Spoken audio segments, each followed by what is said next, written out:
And then we also have on the high table the Deputy Vice Chancellor, Academics, Professor Kingsley Owate. You're most welcome, sir. And then we also have the Deputy Vice Chancellor, Research and Development.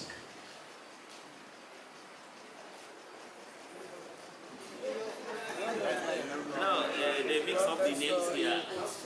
Professor Civil Aye, you know, sometimes the first time we entered his office, we asked him if he's the younger brother to the governor of Rivers, and he said no, that one is Fubra Civil Aye and whatever. So I think we can accord him the privilege of being the governor of University of Harvard today. We must welcome, sir. Professor Adeshoke, you said this is gender equality, but let me borrow United States of America's president. He said there are only two gender in America. And on the high table, I can only see my gender. I think this program will continue even without having the other gender.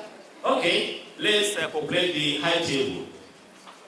To the high table, we also want to invite the registrar of the university, Dr. Gloria Chinda.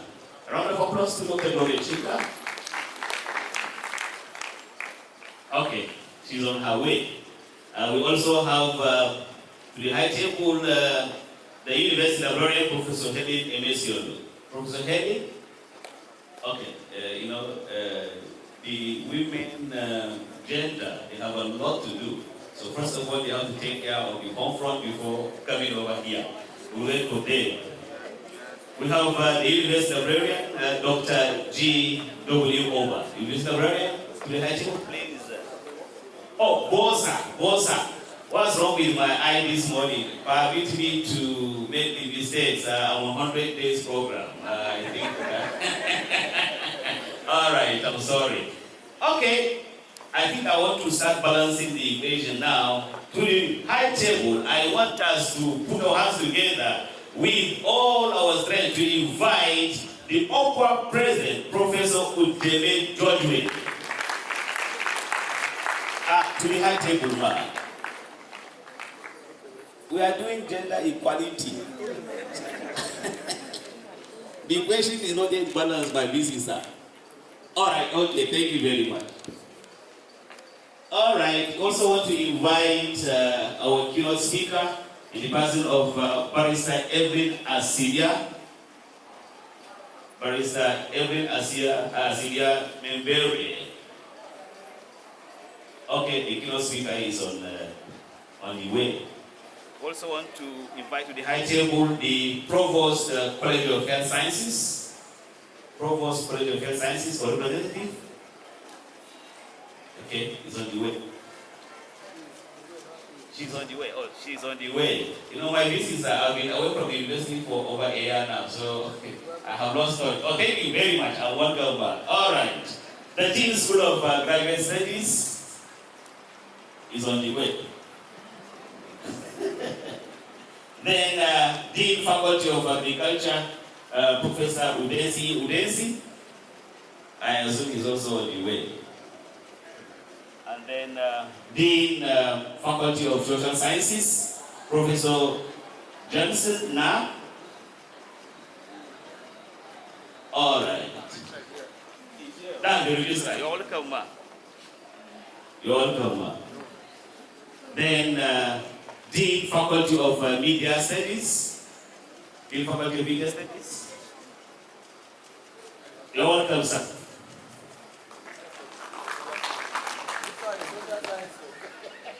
Social Science. Okay. Social Science. Thank you very much.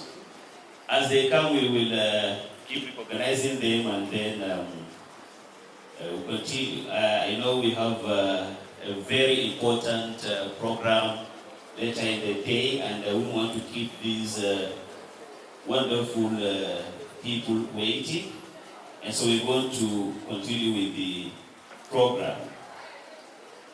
We're going to have an opening prayer, and that will be said by Pastor Friday Levery. Pastor Friday, please come over for opening prayer. In Jesus' name. Our Father, we thank you for this event. we commit it into your hands. Except you build the house, the labor invader build it. Except you keep the city was not wicked but in vain. Without you, this event will not be a success. I ask that by your spirit, you make this event very impactful. And the purpose achieved to your glory and honor. In Jesus' name. Amen. Thank you very much. Just before we take the national anthem, I have the single privilege and honor to invite to the high table Professor Rosemary Ogu, the M1 President. Professor Rosemary, please come to the high table. National President, Medical Women Association of Nigeria. I'm also asked to bring Dr. Anthony Ezengo to the table. Oh, all the way from Bournemouth University. We most welcome, sir. Please, come over to the high table. I wanted to go swiftly by the paper before me. All right. We will all stand and take the national anthem together. Technical people, please. They don't have it, so we're going to sing it. I hope not your mouth. At the count of 3, 1, 2, 3.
Beautiful anthem.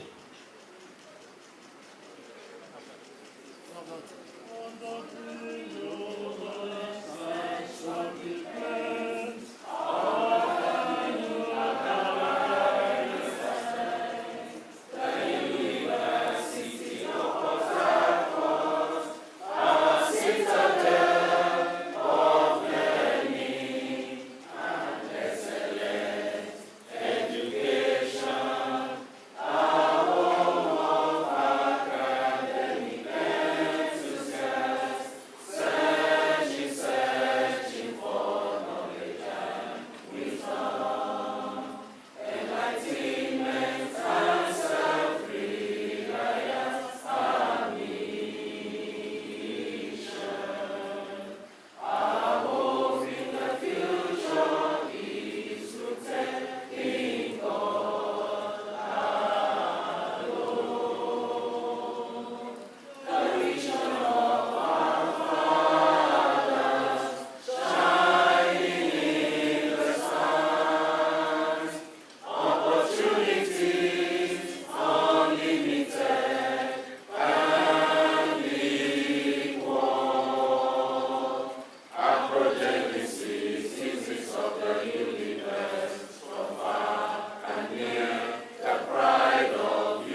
much. You can kindly take your seat. I think my VC, you can score yourself 70. It's like, hey, thank you very much. On that note, I want to call on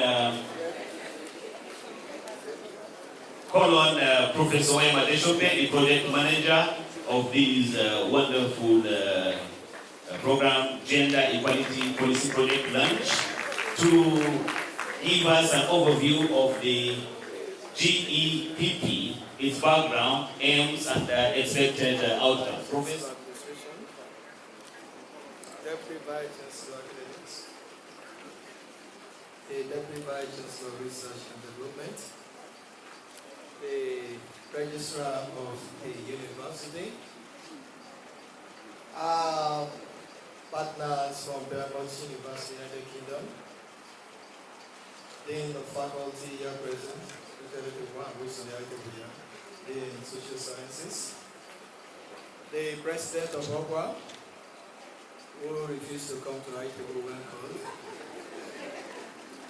the President of Medical Women of Nigeria, respected deans of faculties who are here present, distinguished professors, staff of the university, our beloved students who are here present, gentlemen of the press, ladies and gentlemen.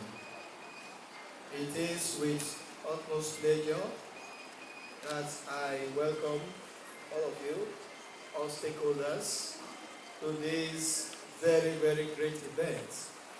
I welcome you on behalf of the University Government Council, the management of the university, the Senate, the staff and students, and our numerous stakeholders to the University of Port Harcourt.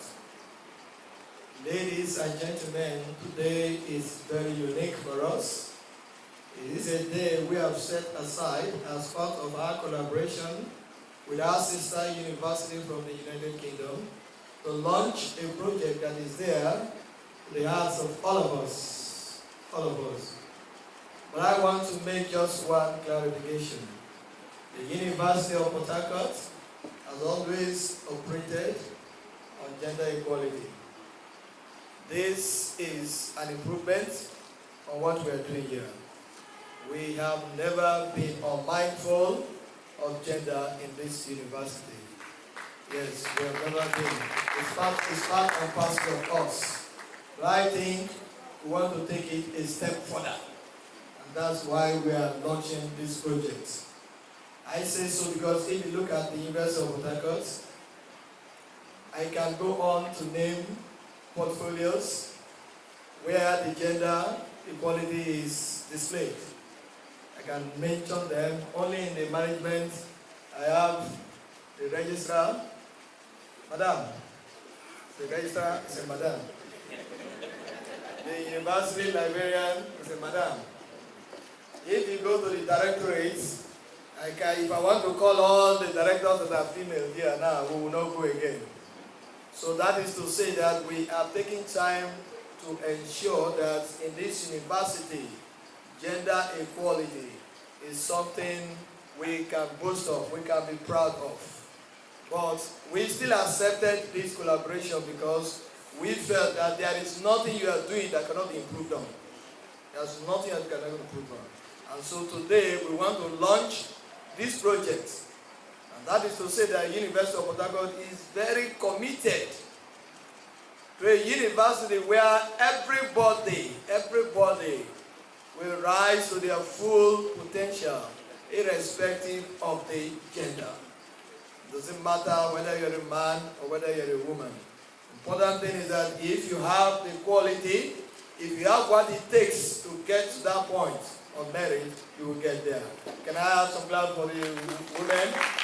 Yes, nobody is going to oppress anybody. And so we have been doing that. But as Vice Chancellor, I'm particularly happy for today. Because today will put us in the global map. As people who are not just only talking about gender equality, but people who are ready to go the extra mile in telling the world that the University of Port Harcourt is a place where gender equality is not just only preached, but it's practiced. And so I welcome you to this wonderful event. And I believe that you'll all participate in this event. And as they speak, listen attentively. And project coordinator, what am I supposed to do? Because I have other programs. Am I doing my luncheon and going, or I should leave the luncheon to one of my DBCs to do? How do you want? So I know what to do. I can do the luncheon at once. What does it take to do the luncheon? Say nothing. Yeah? Say nothing. Is yours something here? All of us are gathered here today to observe this luncheon. And so we're going to launch this project. In the name of God the Father, God the Son, and God the Holy Spirit.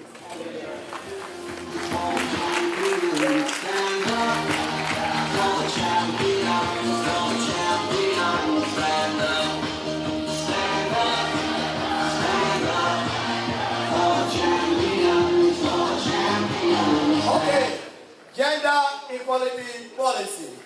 Creating a more inclusive and equitable university community. When I was making my address, I told you, we are doing it, but now we want to do it more. Eh? So we did not say creating an inclusive, it's already there, but a more inclusive, yes. What are the benefits? Equal opportunities, eliminating discrimination, respectful environment. We will not take all the rest because there are too many. So ladies and gentlemen, this project is thereby launched in the University of Port Harcourt. I will expect all of us to give all the support we can to this project. In your office, wherever you find yourself, think gender equality. Thank you. God bless you. Thank you very much. Before the VC leaves, we are going to have a group photograph. Please, members of the high table and respected professors in the congregation, please can come and join so that we can have OPA President, please, my VC is calling on you. Professor Lawadi, respected professors here, please, let's join the group photograph.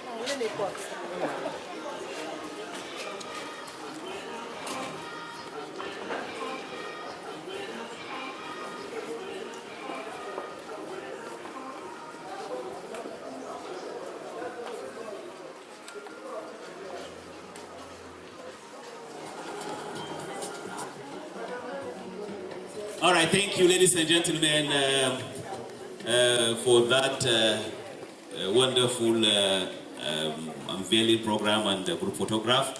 While we were populating the high table, we had some people were on the way, and thank God they are now here.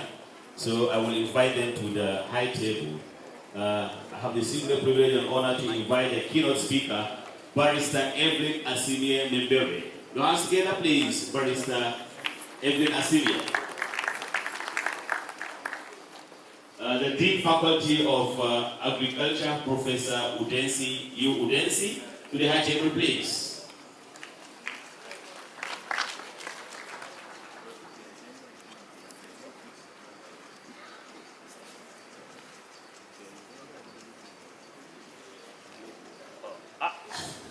Thank you.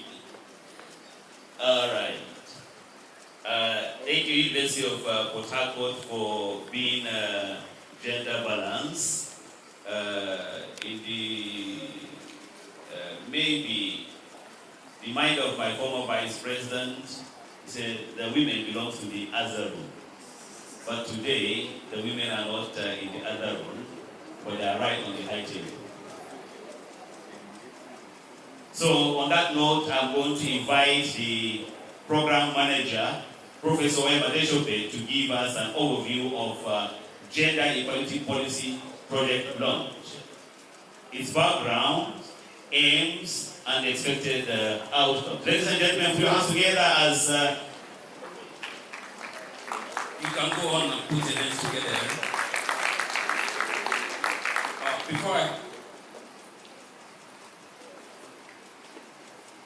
So can we now properly put our hands together for Professor Deshope, the coordinator.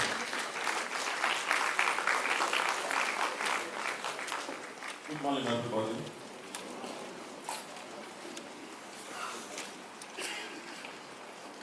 A welcome address by Professor Femi Adesope, Project Manager, Gender Equality Policy Projects, on the occasion of the project launch on January 28, 2025 at Edith University of Port Harcourt. The Vice Chancellor, other principal officers of the university, distinguished guests, esteemed colleagues, faculty members, students, and partners from Bournemouth University, United Kingdom. An overview of the Gender Equality Policy Project, GEPP. It is my distinct honor and privilege to address you all at this Gender Equality Policy Project kickoff meeting. This gathering marks a critical milestone in our collective journey towards fostering an environment where equal opportunities and inclusivity are not just aspirations, but realities within the University of Port Harcourt. Today, as we embark on this initiative, we are reminded that gender equality is not merely a policy, but a fundamental principle that drives institutional growth, innovation, and progress. This project, in collaboration with Bournemouth University, United Kingdom, represents a forward-thinking commitment to breaking down barriers, challenging biases, and building a more equitable academic community. The project, funded by the Gender Equality Partnerships Grant, aims to advance gender equality in both Nigeria and the UK by developing and implementing a comprehensive gender equality policy at the University of Port Harcourt. The project is a collaboration between Uniport and Bournemouth University. Background. The project acknowledges existing gender disparities within academic and administrative environments globally and specifically within the context of our university. These disparities can manifest in various ways, including underrepresentation of women in leadership positions, subject segregation in STEM fields, where women are often underrepresented, and a lack of consideration for gender intersectionality within existing equality, diversity, and inclusion frameworks. The project seeks to address these issues through a systematic and collaborative approach. The overarching aim is to create a more inclusive and equitable academic environment at Uniport by developing and implementing a robust gender equality policy. This policy will serve as a framework for addressing gender disparities and promoting equal opportunities for all genders within the university community. Furthermore, the project aims to contribute to broader advancements in gender equality research and practice in both Nigeria and the UK. The objectives are in threefold. One, to develop a comprehensive gender equality policy, which will involve conducting thorough research using both qualitative and quantitative methods, stakeholder interviews, focus groups with administrators, faculty, students, and other stakeholders, including gender equality advocates. Structured surveys will be used to gather data on existing gender issues, recruitment practices, career development, and workplace culture. These data will directly inform the drafting of a contextually relevant and effective policy. Two, implement training and awareness programs. Workshops and training sessions will be organized for staff and students to raise awareness about gender equality and the new policy. These sessions will focus on educating the university community about the importance of gender equality and the policy's specific provisions. Training materials and modules will be developed to ensure accessible and comprehensive context delivery. 3. Establish implementation, monitoring, and evaluation mechanisms. The policy will be formally implemented and integrated into Uniport's existing frameworks. A monitoring framework will be established to track the policy's implementation and effectiveness through regular check-ins and feedback collection. Periodic evaluations will be conducted throughout the project to assess the policy's impact, involving data analysis, surveys, and feedback from the university community. A final report will document the findings, impacts, and recommendations for future action. Expected outcomes include development and implementation of a comprehensive gender equality policy at Uniport, leading to a more inclusive and equitable academic environment, increased awareness and understanding of gender equality issues among staff and students. Impact. The project is designed to have a lasting impact beyond the grant period by establishing a partnership and encouraging ongoing research collaborations and mobility programs. The project seeks to ensure the sustainability of its outcomes. The exchange of best practices and methodologies between Uniport and BU will also contribute to building capacity and expertise in gender studies in both countries. The project aligns strongly with Beaumont University's strategic goals of promoting inclusivity, global engagement, and social responsibility, further solidifying its commitment to addressing societal challenges through international partnerships. In summary, the Gender Equality Policy Project is a well-structured initiative aimed at creating meaningful and sustainable change in gender equality within the higher education sector in Nigeria, while also contributing to advancement in the field in the United Kingdom. By combining policy development, training, implementation, and rigorous evaluation, the project is poised to achieve its ambitious objectives and serve as a model for other institutions. On behalf of the project team, I wish to appreciate the 9th Vice Chancellor of the University of Port Harcourt, Professor Una Rijaju, and its management team for their support. I'm grateful to the unique University of Port Harcourt community for turning out in their numbers to participate in these awareness events. I also appreciate Beaumont University UK for the partnership, especially the principal investigator, Dr. Anthony Ezewan, for his ability and capacity to manage the team.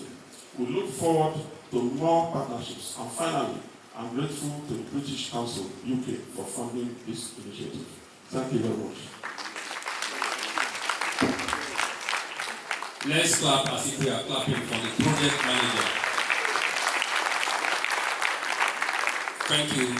To let you know that we are serious about this gender equality, the next person we shall listen to is of the other gender. So we are going to have remarks from the project lead. The project lead happened to be the director, Center for Gender, Conflict and Development Studies, Professor Herma Nsirim Wolu. I thought you would clap for her. Are we not serious about, are we not happy about gender equality? I also thought I would hear more applause from the females, but I don't know, they seem so cold and it's not good. Thank you very much. Good morning, everybody. The Vice Chancellor and the Principal Officers here present, the Deans of Faculties, Head of Departments, Directors here, and their unique students. It's my pleasure to stand before you to say thank you for being here amongst us. Well, as you know, the University of Port Harcourt is one of the institutions in Nigeria that our gender activities are recognized and were actually lauded in the country.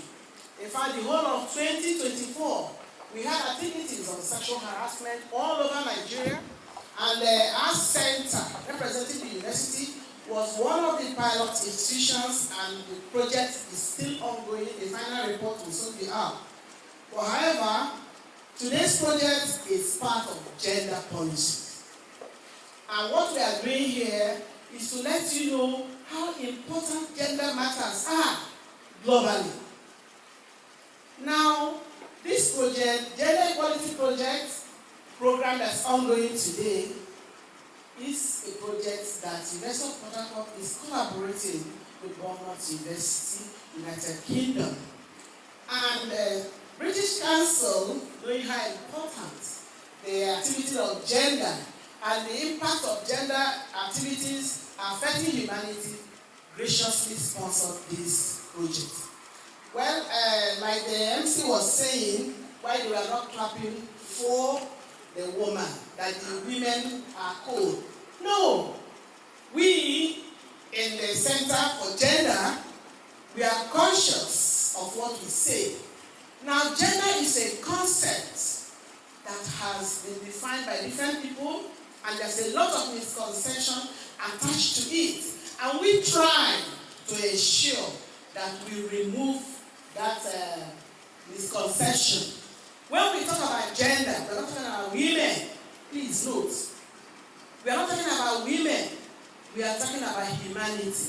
And humanity for Nigerians will include the males and the female. But outside this country, you will be talking about humanity, including other sexual orientations and identity. So for us as Africans, as Nigerians, when we are talking about gender matters, we are talking about the males and the females. So this project is for all of us. Now, each of us comes from a home. In your home, you would have had your dad, whether he's here or he's gone, just like us have gone.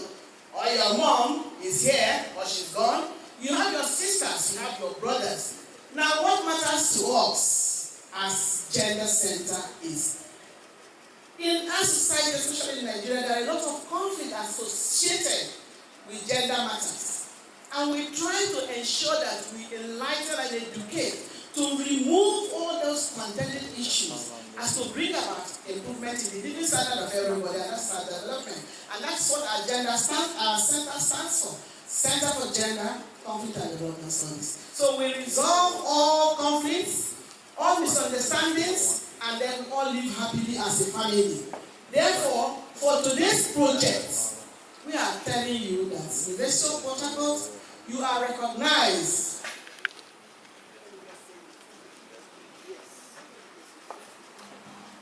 Hello everyone. I've got my official presentation here, but I don't like going very official. I want to be informal. So my name is Dr. Anthony Ezeuma. I am the principal investigator of this project, a very transformative project.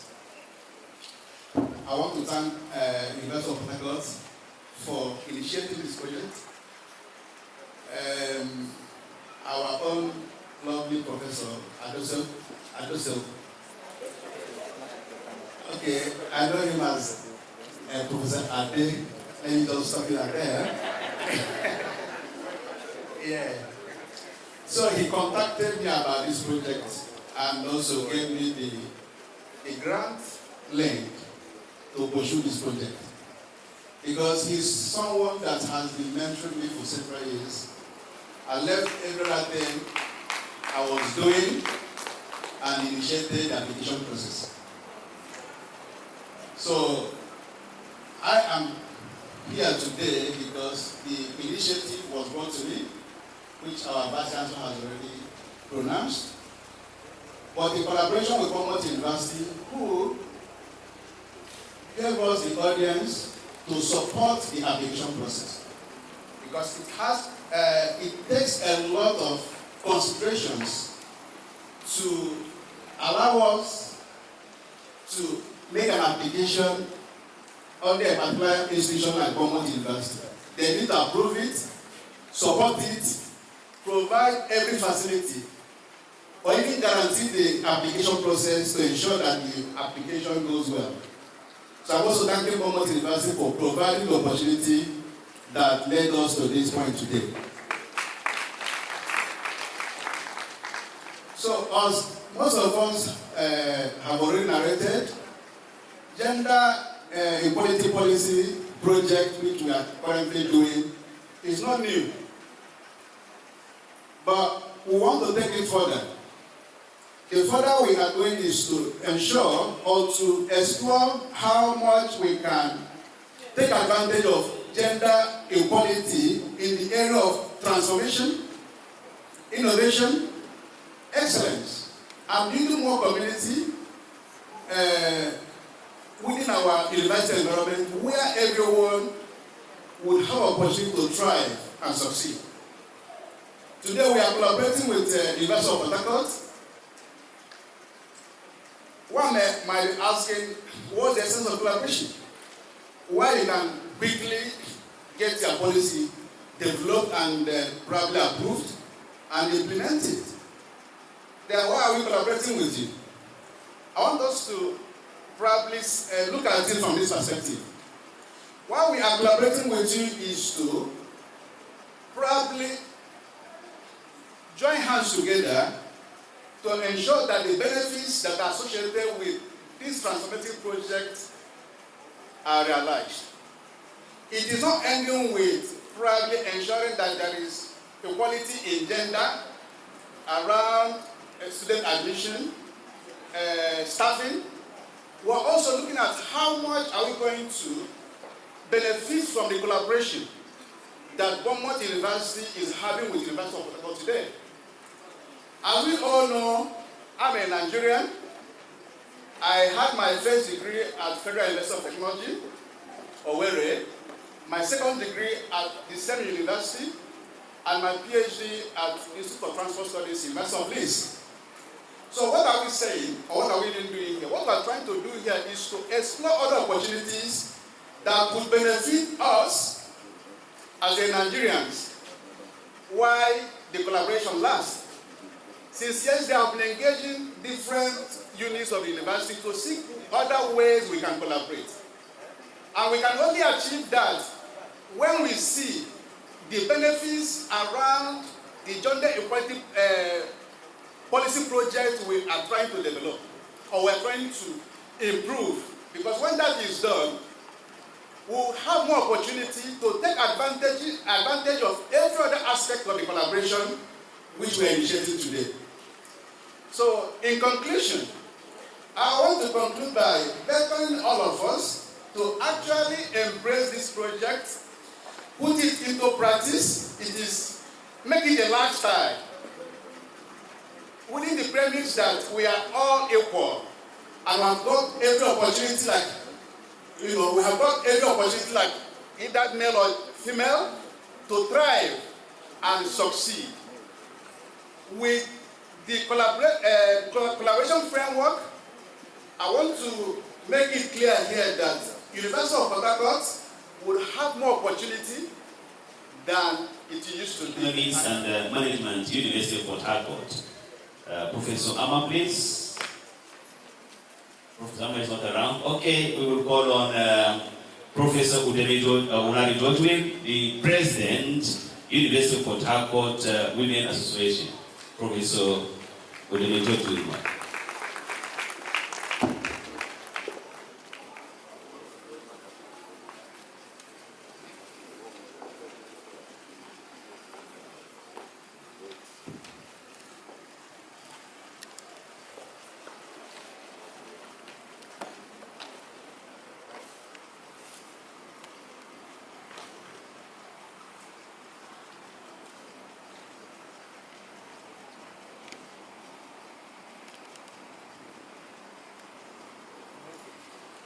Distinguished members of the High Table,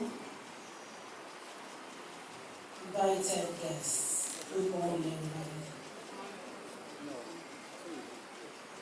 When you hear anything about gender equality, the first thing that comes to mind is the female gender. I want to believe that's so with each and every one of us. Yes, so once you hear anything about gender equality, you begin to think about the female gender. And rightly so.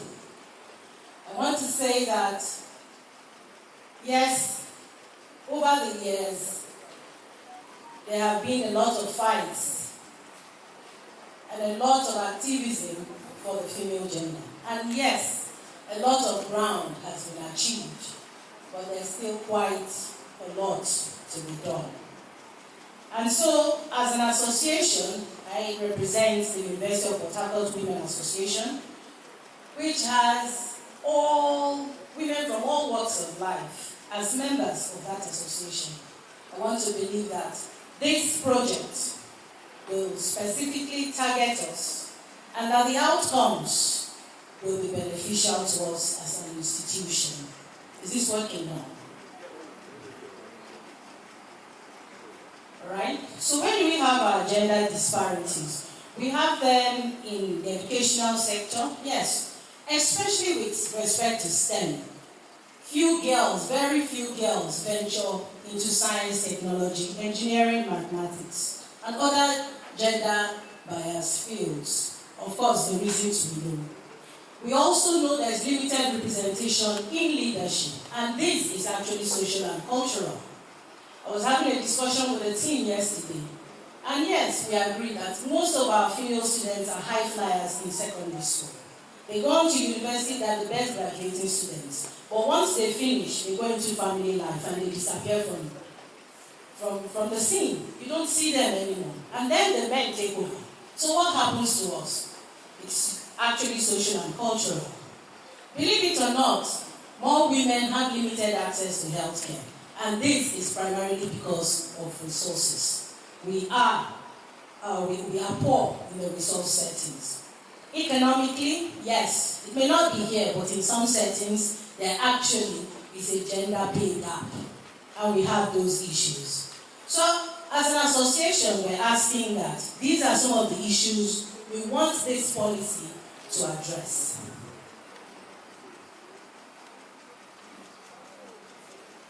All right? Other things, of course, the university has started working on lower enrollment rates, fewer positions for career advancement, even sexual harassment and assault, a hostile campus environment.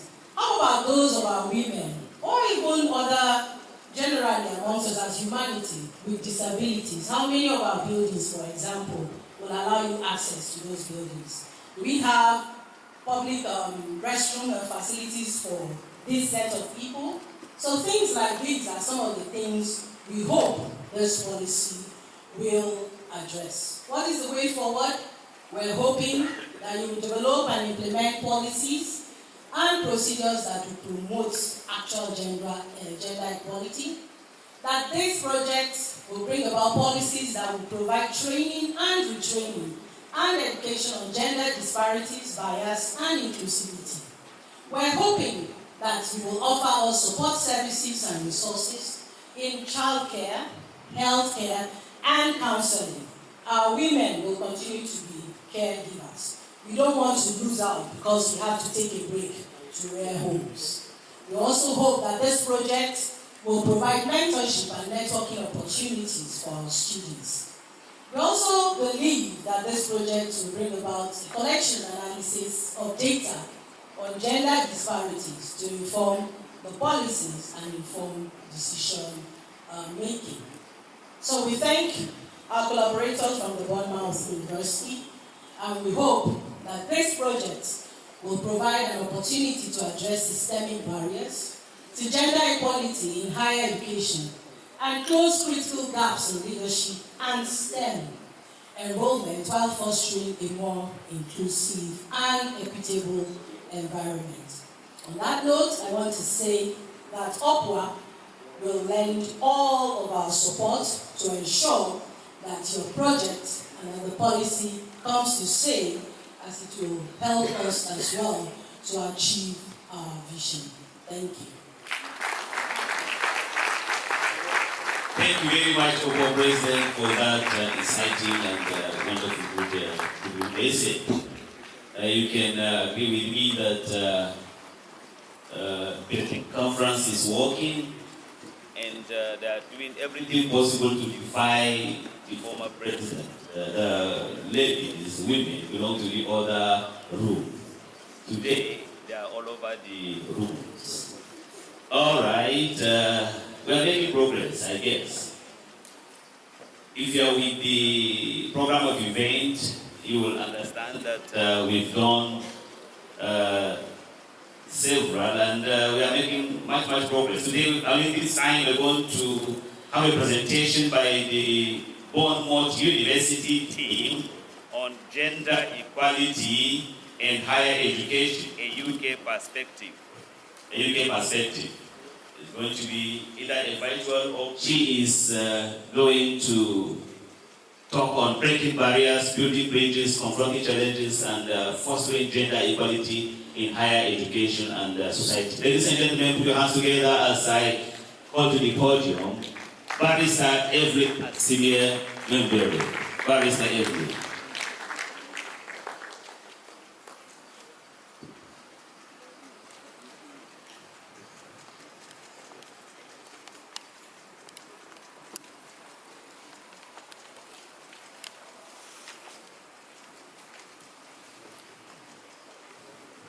Good morning, ladies and gentlemen.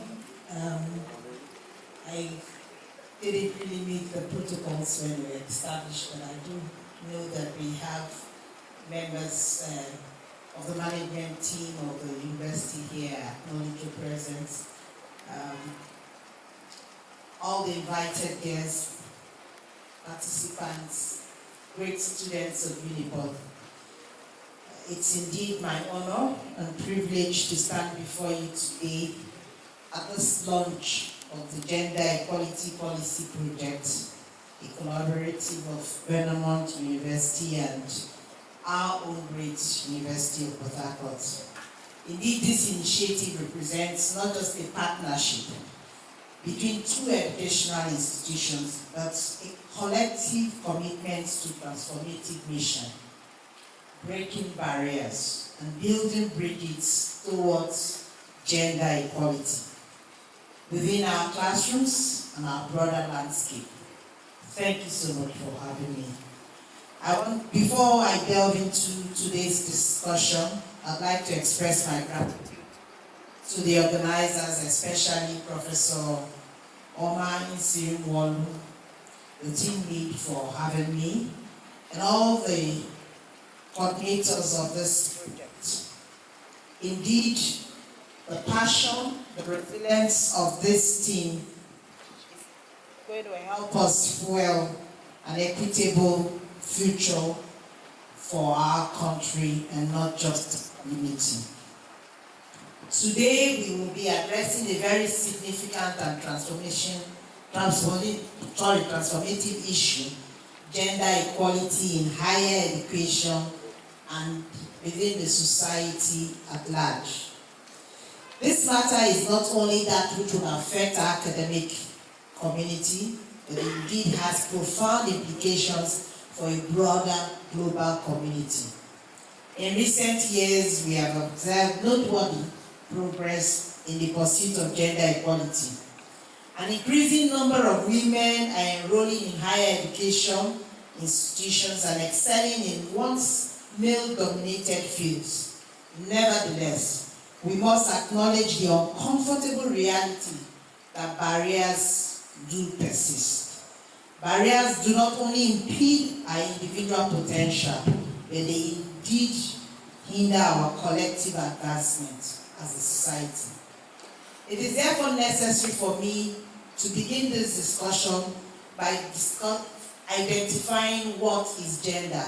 It gladdened my heart when Professor Nsirim Omar was here talking and trying to clear the air, because many times when we stand to discuss gender issues, the first thing that comes to our mind is that we want to talk about women empowerment, women this, women that.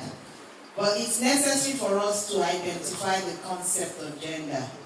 And like has been said previously, there are many definitions, many concepts, but I'd just like to sum it up in this way. Gender refers to our roles, to our behaviors, to the activities and the expectations and societal norms that cultures and societies consider appropriate for individuals based on their perceived or assigned sex. Yes, sex is typically assigned to us at birth, but based on our physical attributes. But gender is more complex than that. It's not about you just being a male or being a female. It can be influenced by a variety of factors, including our cultural beliefs, societal and personal identity. Today in our world, you can agree with me that it used to just be two genders and we are good to go. But at lost count, it's just increasing. But we are glad that even the President of the United States of America has clearly said, I only acknowledge two. And that indeed influences how we discuss gender. Gender identity is generally how we perceive it. If I ask a question in this room today, how many females seated here have ever gone to wash the car before? You'll find that I don't think we have a 50% or even a 40%, because it becomes like, wow, how can a female be washing a vehicle? But we do have some that have done that. Today, if your daughter wakes up and walks to you and says, Mom, I want to be a mechanical engineer, you first of all take a step back and you wonder, where are you coming from? What's influencing this? So those are the issues that we want to address when we talk about gender equality. Those perceived behaviors and assigned rules that have been placed over time. I would want us to look at an assessment of the context of the topic we are dealing with. Perhaps I forgot to mention my topic, assuming that it's been out there. I'm discussing breaking barriers, building bridges, confronting challenges, and fostering gender equality in higher education and society. It is crucial to acknowledge the multifaceted challenges we face in achieving gender equality. Higher education has for so long been a double-edged sword. On one side, it has the potential to empower us, illuminate and elevate all individuals regardless of gender. On the other side, it has systematic barriers, cultural biases that often frustrate this aspiration, just like the example I just cited. A significant disparity persists in Nigeria regarding the representation of women in various fields of study and professional work. Notably, like as we mentioned earlier, it's that in STEM. Leadership roles and even advanced positions. If a woman wakes up and says, I want to be the MD of my company, even when she mentions it in her household to her spouse, it sees her as, you want to go where, but I don't want trouble. Madam, why not just stay where you are? You just want to cause trouble. They will sack you and you will come home. That thing that they are living for men, you're going to fight. She's seen as over ambitious because she wants to be at the top. She wants to sit in the boardroom. So, indeed, there are barriers. And so let's discuss breaking barriers. The pursuit of gender equality in higher education has been a long and challenging journey. Historically, women as a marginalized group, which I believe a lot of people would argue with me, but the data proves that they encounter significant obstacles to accessing education. These barriers most often are rooted in our societal norms, our biases, and our systemic discrimination. Nevertheless, we have made considerable progress in dismantling these barriers, thanks to the efforts of trailblazers, thanks to the efforts of even the center you have here at Uniport, thanks to the efforts of such collaborations. However, breaking barriers require courage. It requires commitment. It requires collaboration. It demands that we challenge the status quo and question the norms that often long dictated the roles of men and women in society. In higher education, this means advocating for policies that promote equal access and representation. We must ensure that women are not only enrolled in universities, but are also supported in their academic pursuit, provided with the mentorship they need, and encouraged to take leadership positions. We must also recognize the intersectionality of gender inequality. Women from marginalized communities face compound challenges. We must listen to their voices. We must understand their experiences. And we must work collectively to dismantle the systemic barriers they face. I was privileged to serve the International Federation of Women Lawyers, FIDA Nigeria, at different leadership positions. Very recently, I stepped down as the National Vice President. So I have had the privilege of going around this country. When we talk about gender inequality and privileges for people to sit in the boardroom, it is real. It's not just a talk. It's not just because we want to make noise. We must listen to voices. People have been treated so badly. And like I said earlier, we're not just talking about the women or the male or the female gender.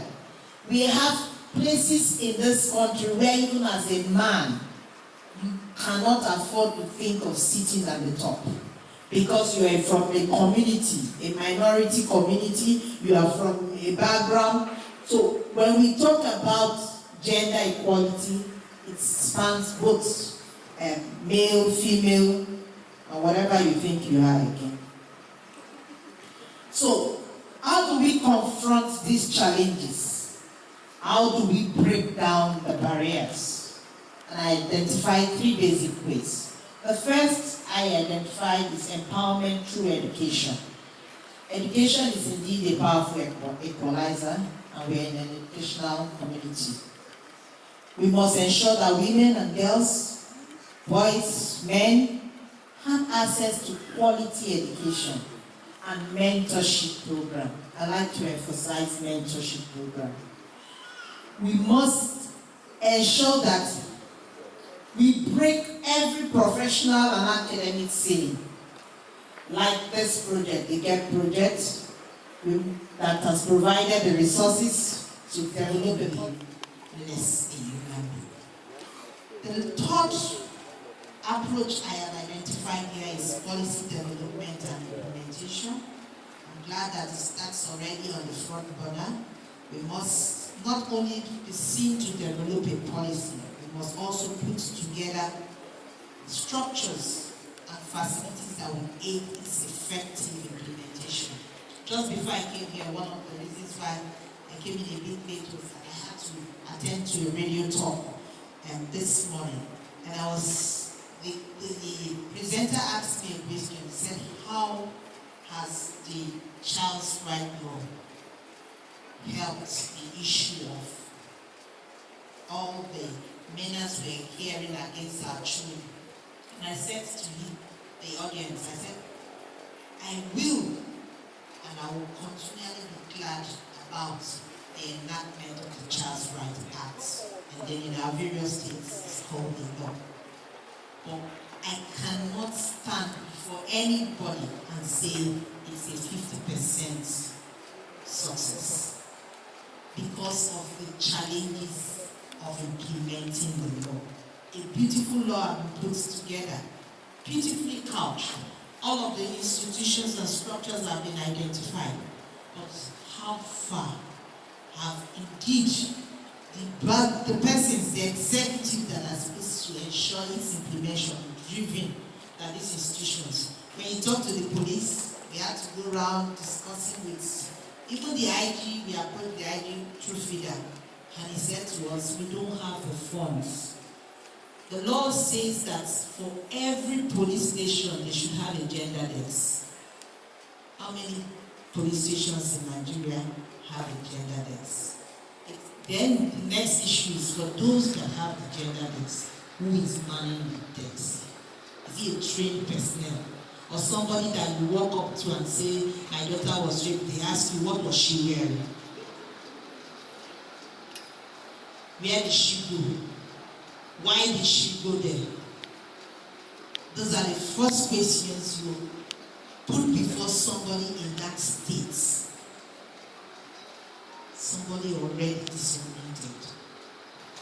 So we must not just put together a policy, we must be ready to implement the policy.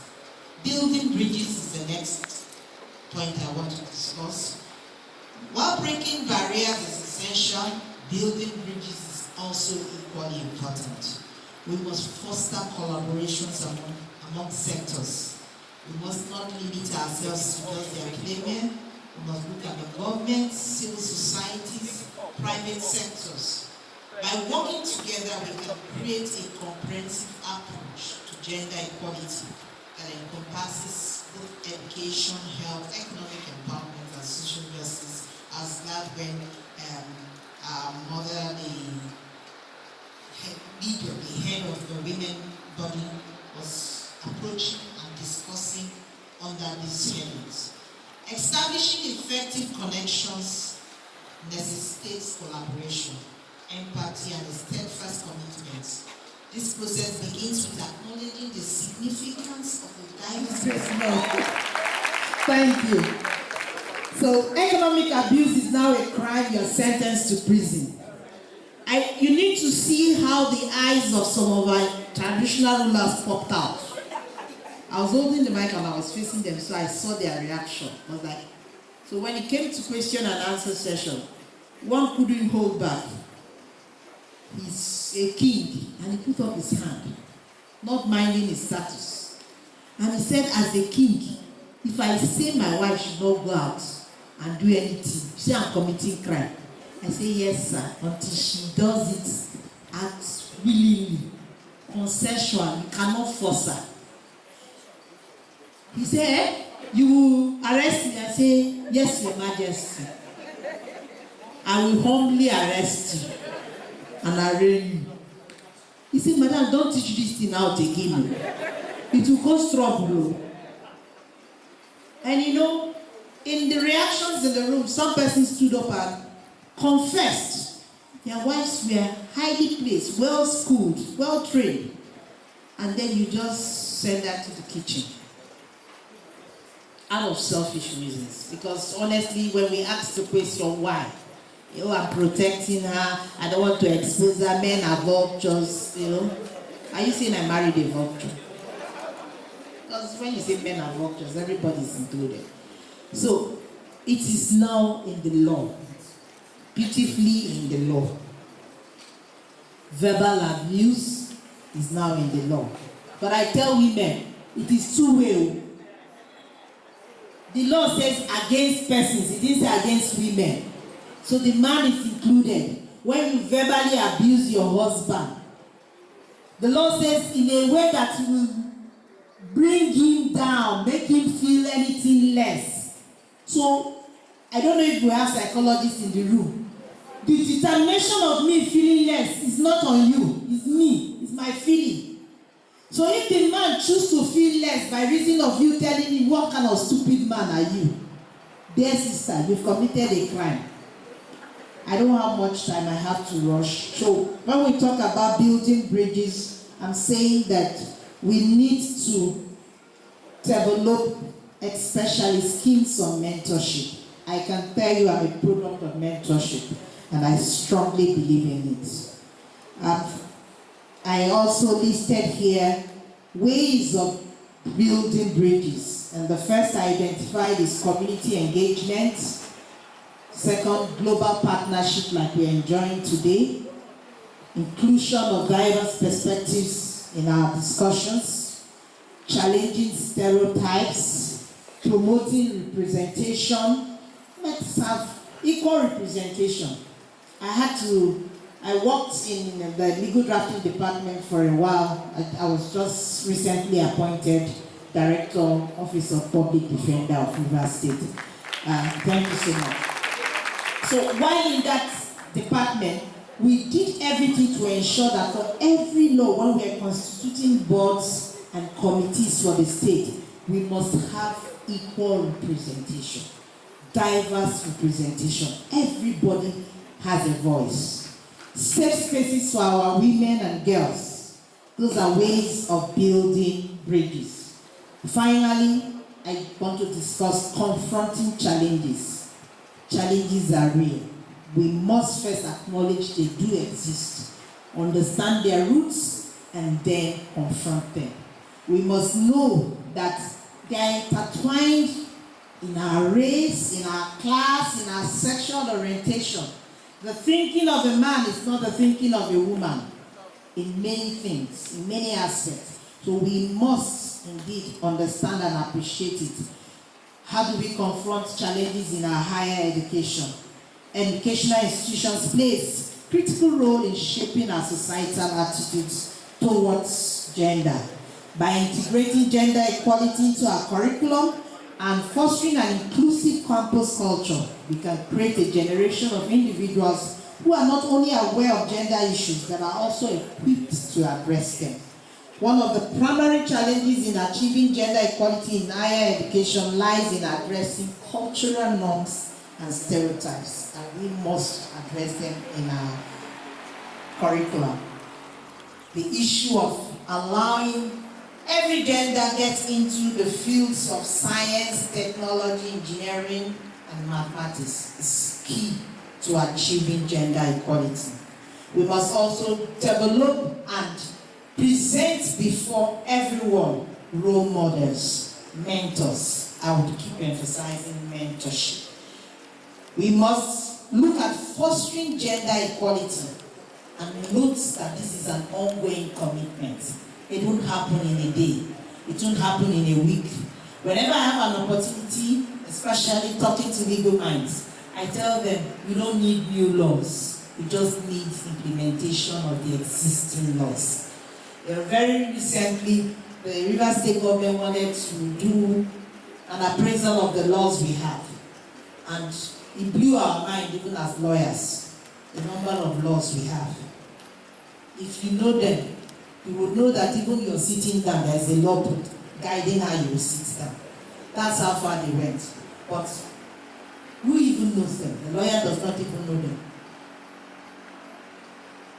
Is it the public that would know them? Nobody is implementing them. So, not new laws, but implementation. Let's ensure that we work together to break down barriers and build bridges. We must remain committed to this task. It is essential to advocate for gender-sensitive curricula, and we must engage men and boys so that we take away this wrong notion that it's an issue and a discussion about women. Let them become allies at every point. Today, I urge us, each of us as agents of change, let's not leave this meeting with merely good intentions, but with a renewed commitment to action. Let's challenge ourselves to be proactive in our respective roles, whether as educators, as administrators, as students, or as community members. Let us all break down the barriers that hinder progress and build bridges that foster collaboration and understanding. Together we can create an environment where everyone, regardless of gender, can strive and contribute to society. In closing, I want to remind you that the journey toward gender equality is not a sprint, it is a marathon. It requires perseverance, resilience, and unwavering dedication. Together we can overcome the obstacle before us, each one of us playing a role, whether no matter where we are. Together we can ignite systematic change that transcends generation.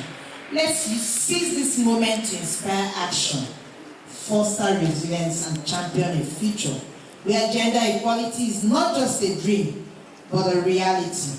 A future for our men, our women, boys, and girls. How we can all get to our fullest potential. It is a collective one, and we all can do it. Thank you. We shall have a question and answer session.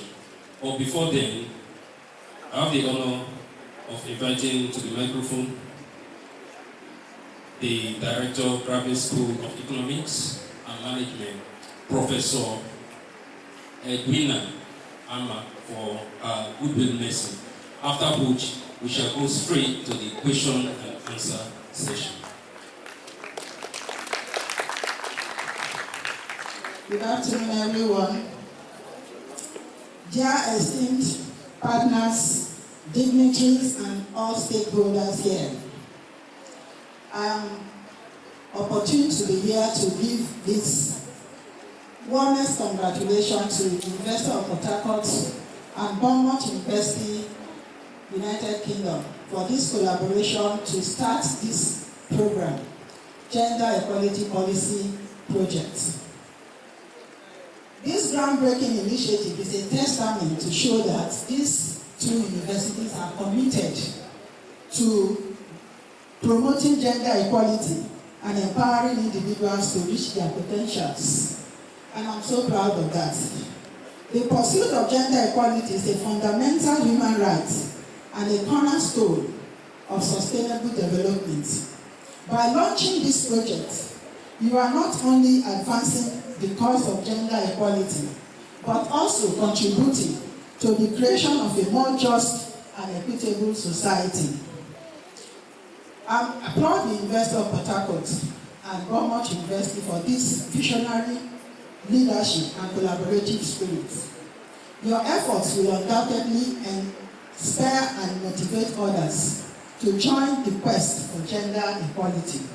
I wish you all the best for the success of this project, and I look forward to the positive impact this project will have on individuals, community, and the society at large. Congratulations once again for this milestone achievement. Thank you and God bless you.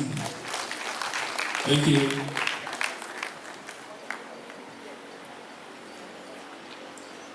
I wish to, at this point in time, recognize the presence of Nigerian Sociological and Anthropological Student Association from the Department of Sociology. I thought you would clap for yourself. Thank you. It's now time for question and answer. This is the format it will take. It's simple.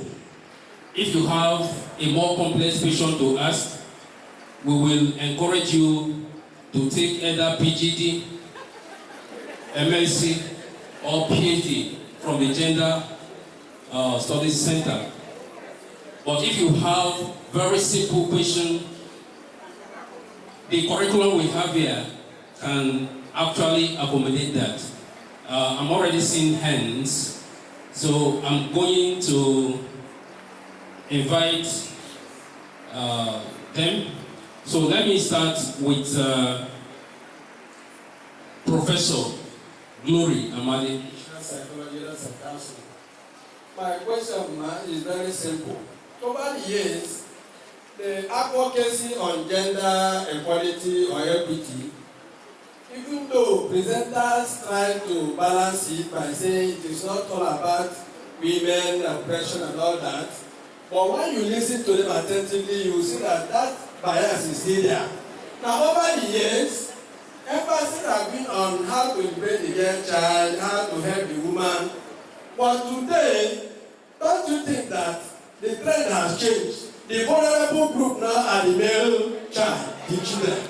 Now, looking at the hall, more of the girls are here than boys. Where are they? Go to the classroom. The boys are not in the class, the girls are taking over. Don't you think that women are actually taking over the system? And don't you think that we should refocus and begin to talk about the male child before it gets too bad? Thank you.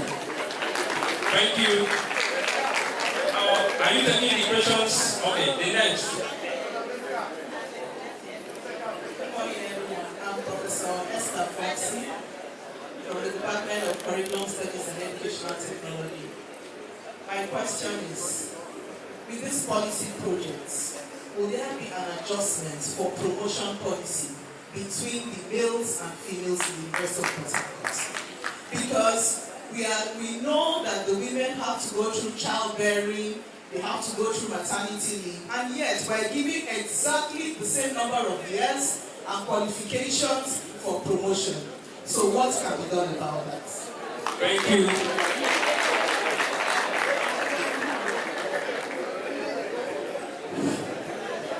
Good morning, police and members of the I am Daniel Uranta, former HOD Social Work Department. You see, the social work issues has much to do with traditional customs. It's more than what we're saying here. And it will understand to work properly as we have had this morning. It's going to be defined as a culturally defined rules attached to male and female. As I said, that it has to do strongly in our environment, in our community, rural areas. That's where some of these rules are really defined. I don't know how we can go about that. And again, too, it has to do more in our northern aspect of this country, northern Nigeria, because they are Islamic religion. So it has a lot to do with religion. So I don't know what our sister is going to say about that. Because if you go to the north, it's difficult to define these gender issues. Thank you so much. Thank you, sir. Good morning. I understand the existing protocol. My name is Perfecta Pulse. I'm a graduate student at the University of Port Harcourt, Theatre Arts Department. I actually have 3 questions, but I'm warned to ask one or go and take because. Okay, so I'm going to ask one. My question is this. Don't we think that there should be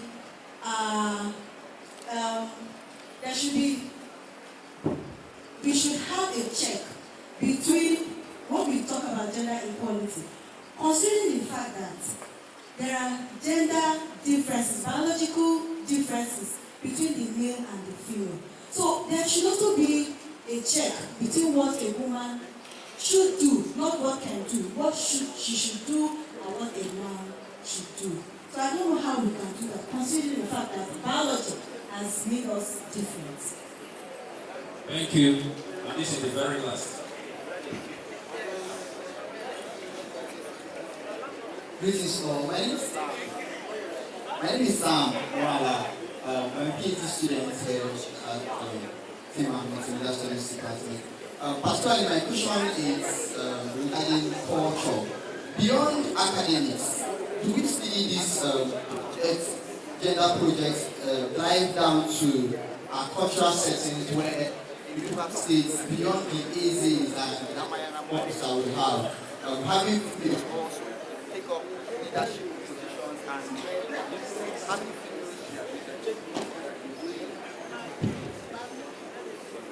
do we see these projects also beyond academics, having females also take up, because we're talking about gender equality, take up leadership positions at the level of becoming chiefs and Amayana boards as we have here in Rivers State. Thank you.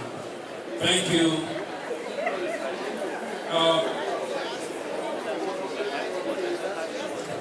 Response, please. Okay, thank you. It does mean that we had participants in the room. Thank you. So I'll just sum up my answers together, and I think while responding to all of it, you'll be able to pick that which directly responds to your question.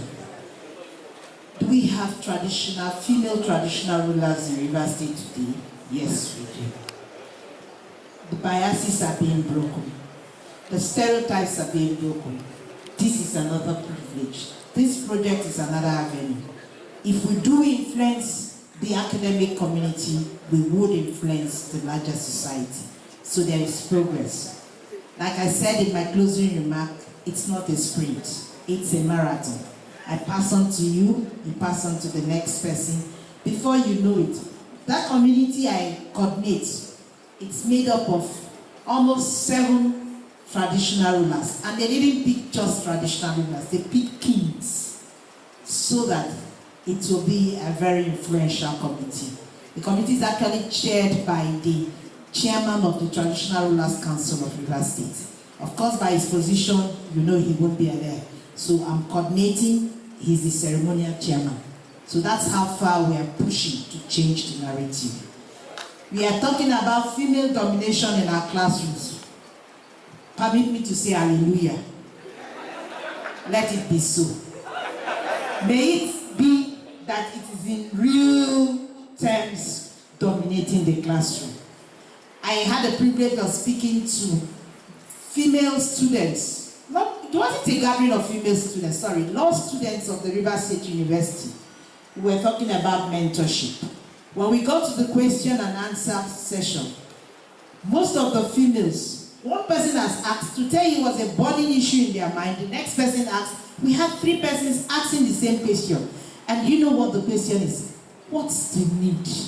What's all of this? What do we end if I would just end up in one man's house as a wife?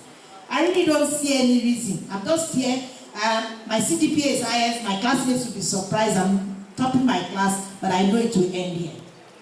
And we heard it during the goodwill message too. That's the situation of many, many women. So if you find them in the classroom, please encourage them. Show them role models. Because let it not just be that you saw them filling the classroom and they weren't filling the boardrooms. The adjustment of promotion policy. I don't see anybody or a project like this putting together a policy that wouldn't address all other policies of the community. When you talk about gender equality, you can't rule away the principle of equity. Equity must always take stand when you are discussing policy. Let me tell you something, a privileged information. Very recently, I think about mid last year or late last year, I was privileged to be a consultant to develop a gender policy for Rivers State. But sadly, that policy is in a drawer because somebody does not have the courage to confront government with that policy, stating that there are things here that might make me lose my appointment. That's how sad we are. And so my desire, I was glad to hear the Vice Chancellor speak. And you could hear his passion. You could hear his commitment. So, there is green light. Don't lose hope. The negatives will always come up, but don't let them discourage you.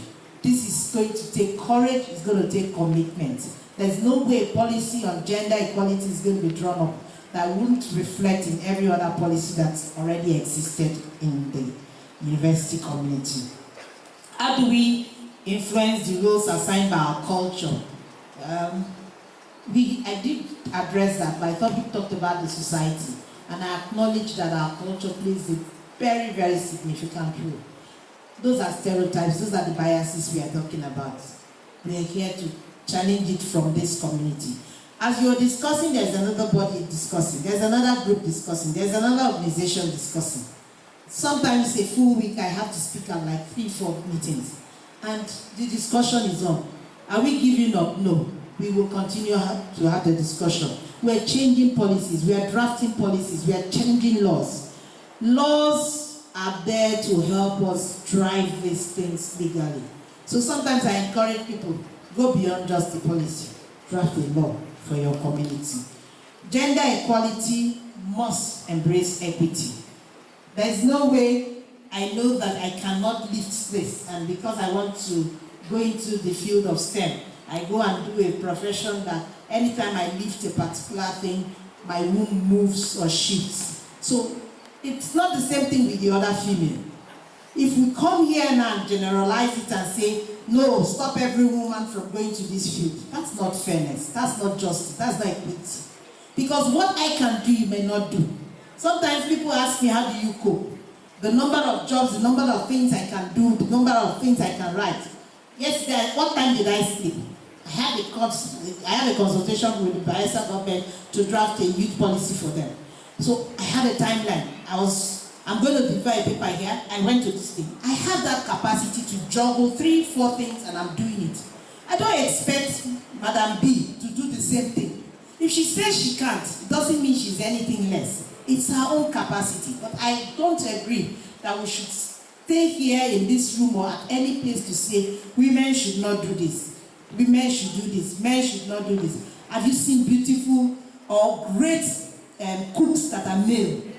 People say it that the best cooks we have are males. I don't know. I've not done a research on that. But we hear it generally.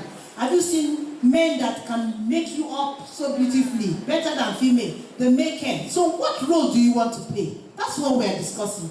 No limitation, no barrier. Break it and just build bridges. Let them know for themselves that they can do it. Thank you for seeing the path to gender equality at Uniport.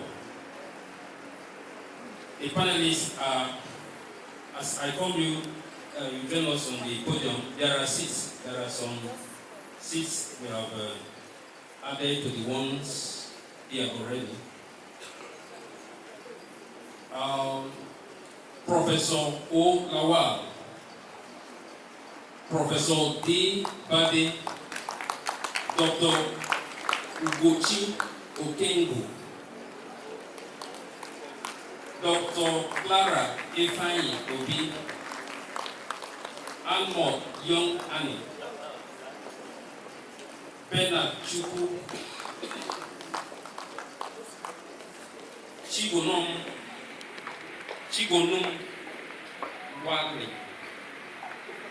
Wale, Harmony Lawrence. These are the panelists. So look for a seat here, and the moderator is Professor Usman Saka.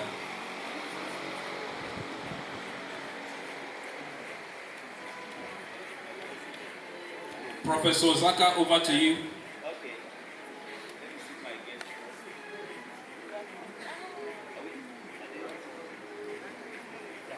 Have we all comfortably seated? Okay, there is an empty seat here. I think they're all seated. No. Okay.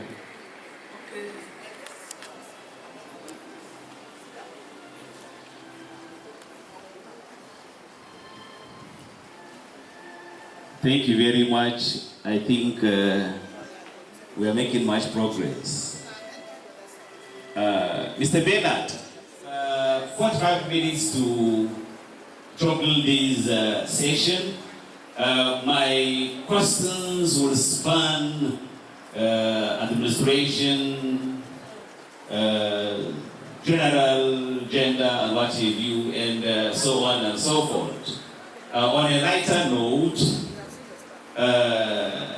one of my colleagues told me that the reason why he is in total in agreement with what the former President Buhari said, that the other gender belongs to the other room.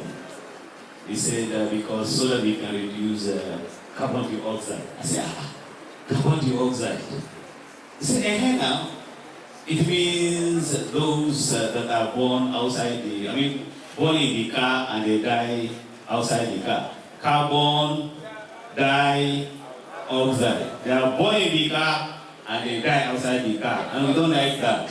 That's the reason maybe they don't want to go and study mechanical engineering and start washing cars so that they don't born in the car. All right, on that note, let me give one shot of the questions. My panelists, in no any order, but let me have it this way. Do I have to introduce my panelists? No.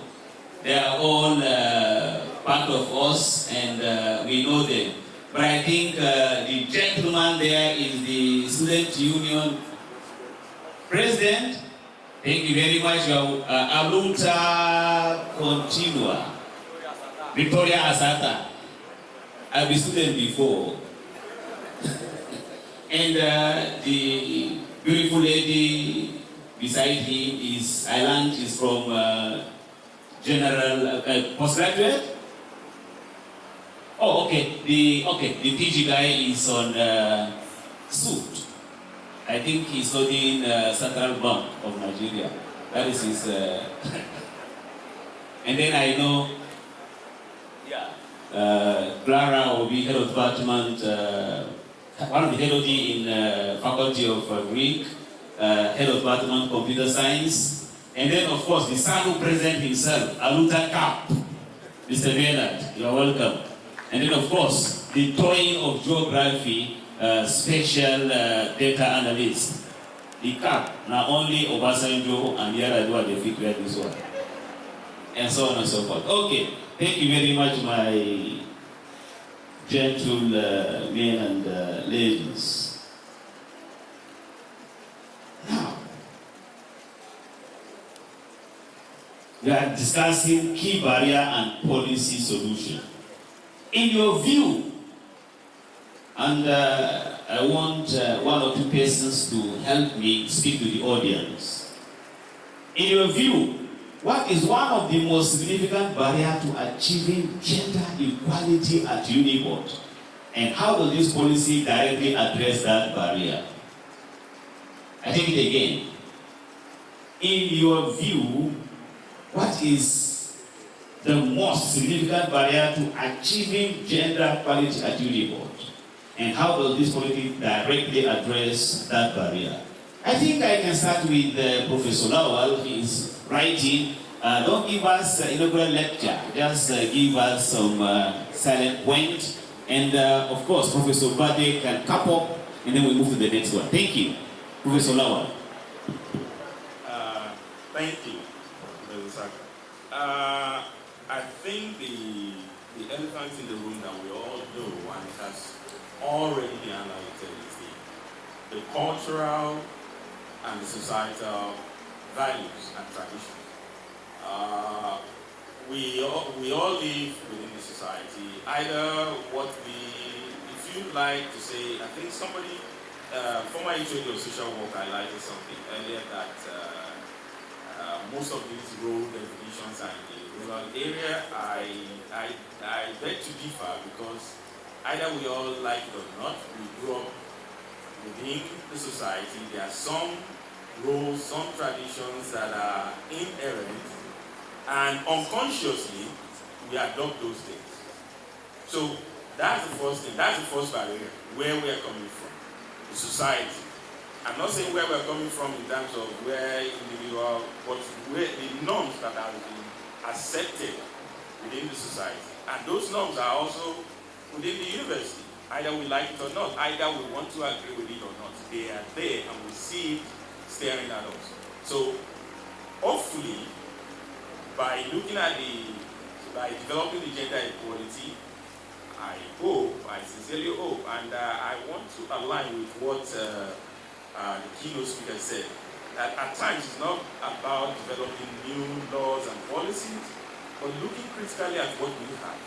So hopefully, what we are developing now and what we hope to develop can transcend being about changes in what we have already to make something positive happen. Thank you. Thank you very much. Our university should not be localized, but what? Globalized. I didn't say anything. Bournemouth University. I'm pretty sure your universities are globalized and not localized. Okay. Professor Bade, in a minute or so, and then you can pass the microphone to Mr. Bernard. I think one of the challenges that we have concerning the problems of equality there in the university has to do with the issue of, should I say, a culture of entitlement. We sometimes see where men expect that they are going to become the ones who would get a particular position, and so because they expect that also, they want to act in line with that. And like Professor Lawal has pointed, we are all cultural human beings, and our cultures impact us the way we think, the way we act. Also, on the part of the women too, there is also the entitlement, even though I might refer to it as negative entitlement, because they expect that, okay, it's the men that are going to get it, and therefore they should be laid back, and they shouldn't do what they are supposed to do because they are women. Madam aptly put it in her keynote address, where she talked about ladies saying, when we finish school, we're going to become somebody's wife. Is that the highest thing that they should aspire to? No, that shouldn't be. So we should look towards more collaboration. Collaboration in the school here within lecturers when they teach, lecturers, students, administrative staff, and so on. There should be that collaboration to ensure that you do yours in your little corner, I do mine in my little corner, and I think that we would have succeeded in going one extra mile. Thank you, Professor Bade. Entitlement mentality. I was a young lecturer in the university some years ago. I won't tell you the date so that you won't get it right. We were locked up in Choba campus. The reason was no XYZ community producing VC, there will be no unicorn. I don't know if you remember it, but they carried placard and so on and so forth. The cattleman mentality. All right.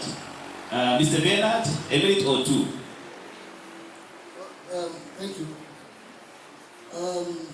We're in the university here where we work. We know how it goes. My friend has just mentioned something about culture. Culturally, it affects a lot of things. When you talk about equity, or you talk about equality, given the opportunity, yes. Can it be possible?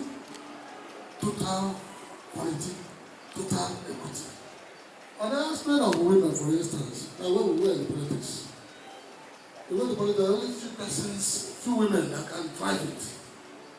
Even the room is there, let them jump, let them come and join us and do what we do. But at that time, for certain meetings in the night, the women, the room is open. The road is open. Come and participate.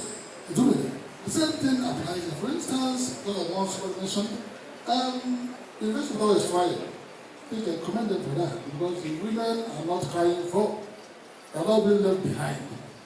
I think they're almost at par with the men so far the workforce is concerned. And we think that that's encouraged. That's encouraged. I don't think there is the barrier out there, if any, unless you don't have requirements. If you have it, the university will take you to where you want to go.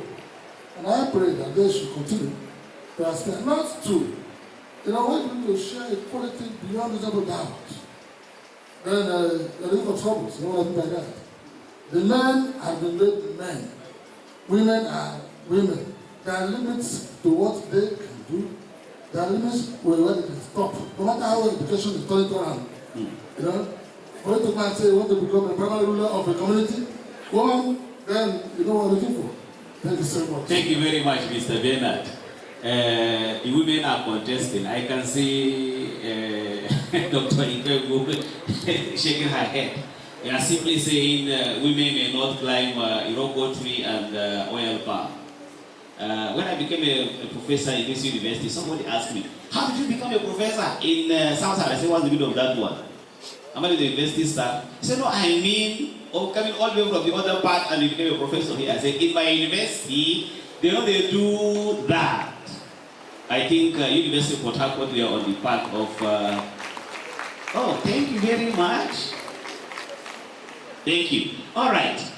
I won't give you a chance to speak on all of these, but I'm going to break so that I have over 20 questions I drafted. But I will take maybe 5 or 3 and then, maybe 3 or 5 and then we go. All right. Dr. Clara, open your ears. You're going to start off this question. Individual roles. Individual roles. What is one concrete action that you believe each member of the university community, students, SUG president, he will talk, postgraduate president, he will talk. Your role. What is one concrete action that you believe each member of the university community, as a student, they will talk, faculty and staff can take to promote and uphold the policy in their daily interactions? Dr. Clara, you will talk about staff and faculty. Then to be followed by Dr. Ikegu, and then the side of the students, the gentleman from SUG and the other Aluta House will talk. Thank you. 2 minutes. Okay, thank you very much, Prof. Just like our keynote speaker said, each and every one of us, we have a role to play. Then for the faculty members, I think we have so much to do when it comes to gender equality. There was something we did last year. We reviewed the 19 policies in the agricultural sector from Nigeria, Malawi, and Kenya. And one of the things that we found out is that there seems to be a lack of gender disaggregated data. for policymakers to use. We cannot be talking about solutions to problems if we don't have credible evidence to back it up. So I think for the faculty members, one of the things we need to do is to try in our research to bring out the gender dynamics in whatever we are doing, to produce credible evidence that will support this gender advocacy. Then when it also comes to our teaching, when we are talking about this gender inequality, it seems like something that is far away, but it's something that is living silently amongst us. We can also look at the teaching aids we use. Look at the things that happen in the classrooms. If you observe very closely, sometimes it seems things as little as course reps are reserved for the males, while the females are assistant course reps. I go to that extent at the head of the department that before they do election for their course rep, I talk to them. Choose whoever is smart to do it. It mustn't be a male as a parent. So we need to fight some of these barriers. We need to be particular, intentional about them. Some of the textbooks that we produce as faculty members, what does it signify? What does it advocate? You are having graphics to show maybe a headship in social groups association, and all the graphics there are male represented.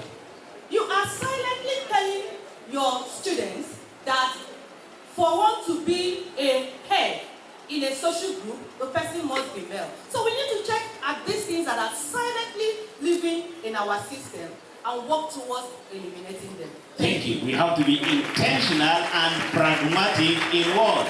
In solving gender issues in our university. Dr. Ikongo? Thank you very Faculty. much. Yes, for faculty, just like my sister said, I feel mindset. Most of us are coming from communities, we're coming from homes, we're coming from families where the male is the head of the home. I have an example. Recently we had a departmental board, and you know how it is when you're the chair of the departmental board and people are making noise, you want to get your colleagues' attention. I hit my hand on the table. One of my male colleagues that is very much my friend said, "You're a woman, you shouldn't hit hand on the table for men." And I was so upset. I told him, woman, man is at home, here we're colleagues. So please, if really we want to get this right, as my sister has said, we have to be intentional about it. We don't need to come with that mindset we have at home. Maybe at home, your wives are meant to be in the kitchen, they don't talk. But when you come to the office, know that you're dealing with colleagues, whether it's male or female, and crying out loud, these female colleagues are equally intelligent as you are. So don't put them to the background. After all, we give them same examination. All right, thank you very much. The young lady next to you, a minute or so. Just before she speaks, she said, in a university, there is no dichotomy between male and female. Prof. Sir, if that should exist in the faculties, then we should also have male exams, female exams. And the female exams should be tougher than that of the... All right. Thank you. Good afternoon, everyone. Thank you. What time will advocate is a total... Attention, please. Go ahead. I'm using it. Yeah, we can hear you. A total mind shift from what has been. What has been is no longer what is. Stereotyping of females, males, assigning duties, specific duties to males and females, that is back in our villages. They can still be practicing it there. But this is a federal university where we have equal opportunities. So equality must reign. That mentality, that bias, we should either strip it off or remove it as a jacket and keep it in our homes when we are coming into the In fact, we should set fire on it. We shouldn't even keep it at homes. That's okay. Thank you very much. Aluta House, as student, individual, as student, yes. Emily also. Okay, good afternoon, everyone. I think one of the concrete roles is commit fostering and peer group interaction and reporting issues of discrimination. For example, in the student union government, our opposite gender, that's the female gender, they believe or have this mindset of they don't have the right to contest for SUG president. They are the ones discriminating themselves on the position. It's not constitutional, neither is it conventional. So they are the ones saying it, so they are the barrier. They are the barrier. So they are the ones having that mindset of not contesting, or they will not be eligible, or they are not capacitated to contest for the position. So they're reporting this issue of discrimination. In the student union government, there's no discrimination. So they are the ones doing it. So if they should set aside all these things and come up, I think it will also help in solving this barrier. Give one boza to the SUG president. I said boza, they are shouting. Wow. All right. Graduate president. Good afternoon, everyone. I want to speak from a background where I am coming from, Department of Theatre and Film Studies, where we practicalize, we review books on gender equality. And I am not unaware that the president of my department today is a woman. Because we are abreast with reviewing books on gender equality, we cannot run away from it. If you have students from postgraduate who review books on gender equality, you have reports. If you have the students from postgraduate students, Department of Theatre and Film Studies, who are ready, they know where they're coming from. They have reviewed books, they have analyzed works on gender equality. These students are ready to go to the nooks and crannies of University of Port Harcourt to divulge these policies to everyone. Now, you will agree with me that we have policies already on ground. Let us take Rivers State government, for example. Today, there is a policy on ground. If you have a man as the governor, you have a woman as the deputy governor. In every local government, if you have a man as the local government chairman, you have a woman as the vice. This policy is existing already. This policy is existing already. It is for the women to carry on with these policies. For women in University of Port Harcourt, the students, there are women who are not ready. There are women who are not ready to do anything. For them, they think taking the leadership position is a dirty game. Politics is a dirty game. Today, in our hostel where we stay, someone asked me a question. Why do you have men and women staying in the same hostel? I told the person we are adults. There is no gender dichotomy, there is no gender disparity.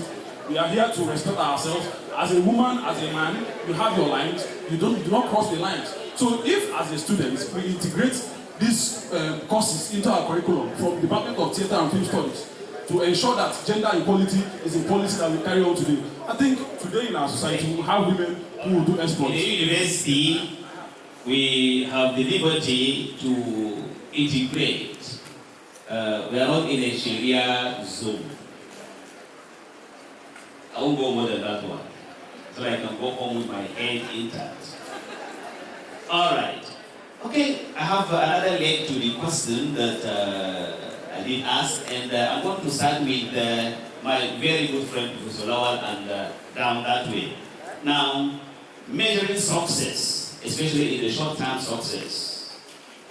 What is one key indicator we should look for in the first year of implementation to know if the policy is making a difference? I take it again.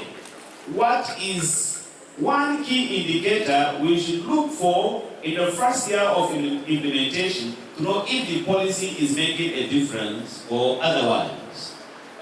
Professor Lawal, microphone to Professor Lawal. Please pass the mic to him.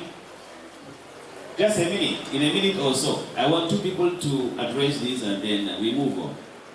Okay, this question might require an inaugural lecture, but No. The oral lecture can come up on Thursday. Okay. I think before this question, the best place to start is what is the baseline? Where are we now? Because if we don't know where we are, what indicators are we looking for to know how far we have moved ahead? So I think the best question would be, what do we need to look at right now to know clearly where we are? For example, how many people are in different cadre across departments? How many students from the different genders do we have across departments? What is the progression, the rate of progression of different genders across departments, from the non-teaching and the teaching staff? We look through all this. Then when we have this baseline, then we have to now look, okay, is this showing equality? If it is not showing equality, then 1 year from now, when we have implemented the policy, then we can now look at what has changed. Because if we don't know where we are, there's no point trying to say, what should we look forward to in a year's time? So that's the way I will approach. Thank you very much. I like it. First of all, you know where you are, point X, and determine where you're going to, point Y. Gender equality director, conflict, you have a great task. Your office should set up a mechanism. First, determine what is the carrying capacity of University of Port Harcourt. First of all, go to gender by sex, go to gender by state, go to gender by XYZ. Go to gender even by ability and disability. You had the OPPO president discussing it. Then you come to staff cadre, go to gender by sex, by whatever, and then have this data. And now see, after this, will the administration make a paradigm shift, or they will continue promoting or putting ABCs that are all my gender, because I belong to the gender that are not in the other room. And then at the end of the year or so, then we what? We see where we have gone. Thank you very much. Okay, Professor Bade, just a minute, and then we can wrap up that question. Okay. Regarding some landmarks to look out for will be things like discussions on this issue. 1 year from now, have we forgotten that we held a program here? So the conversation must continue. If the conversation does not continue, then people, we talked about commitment.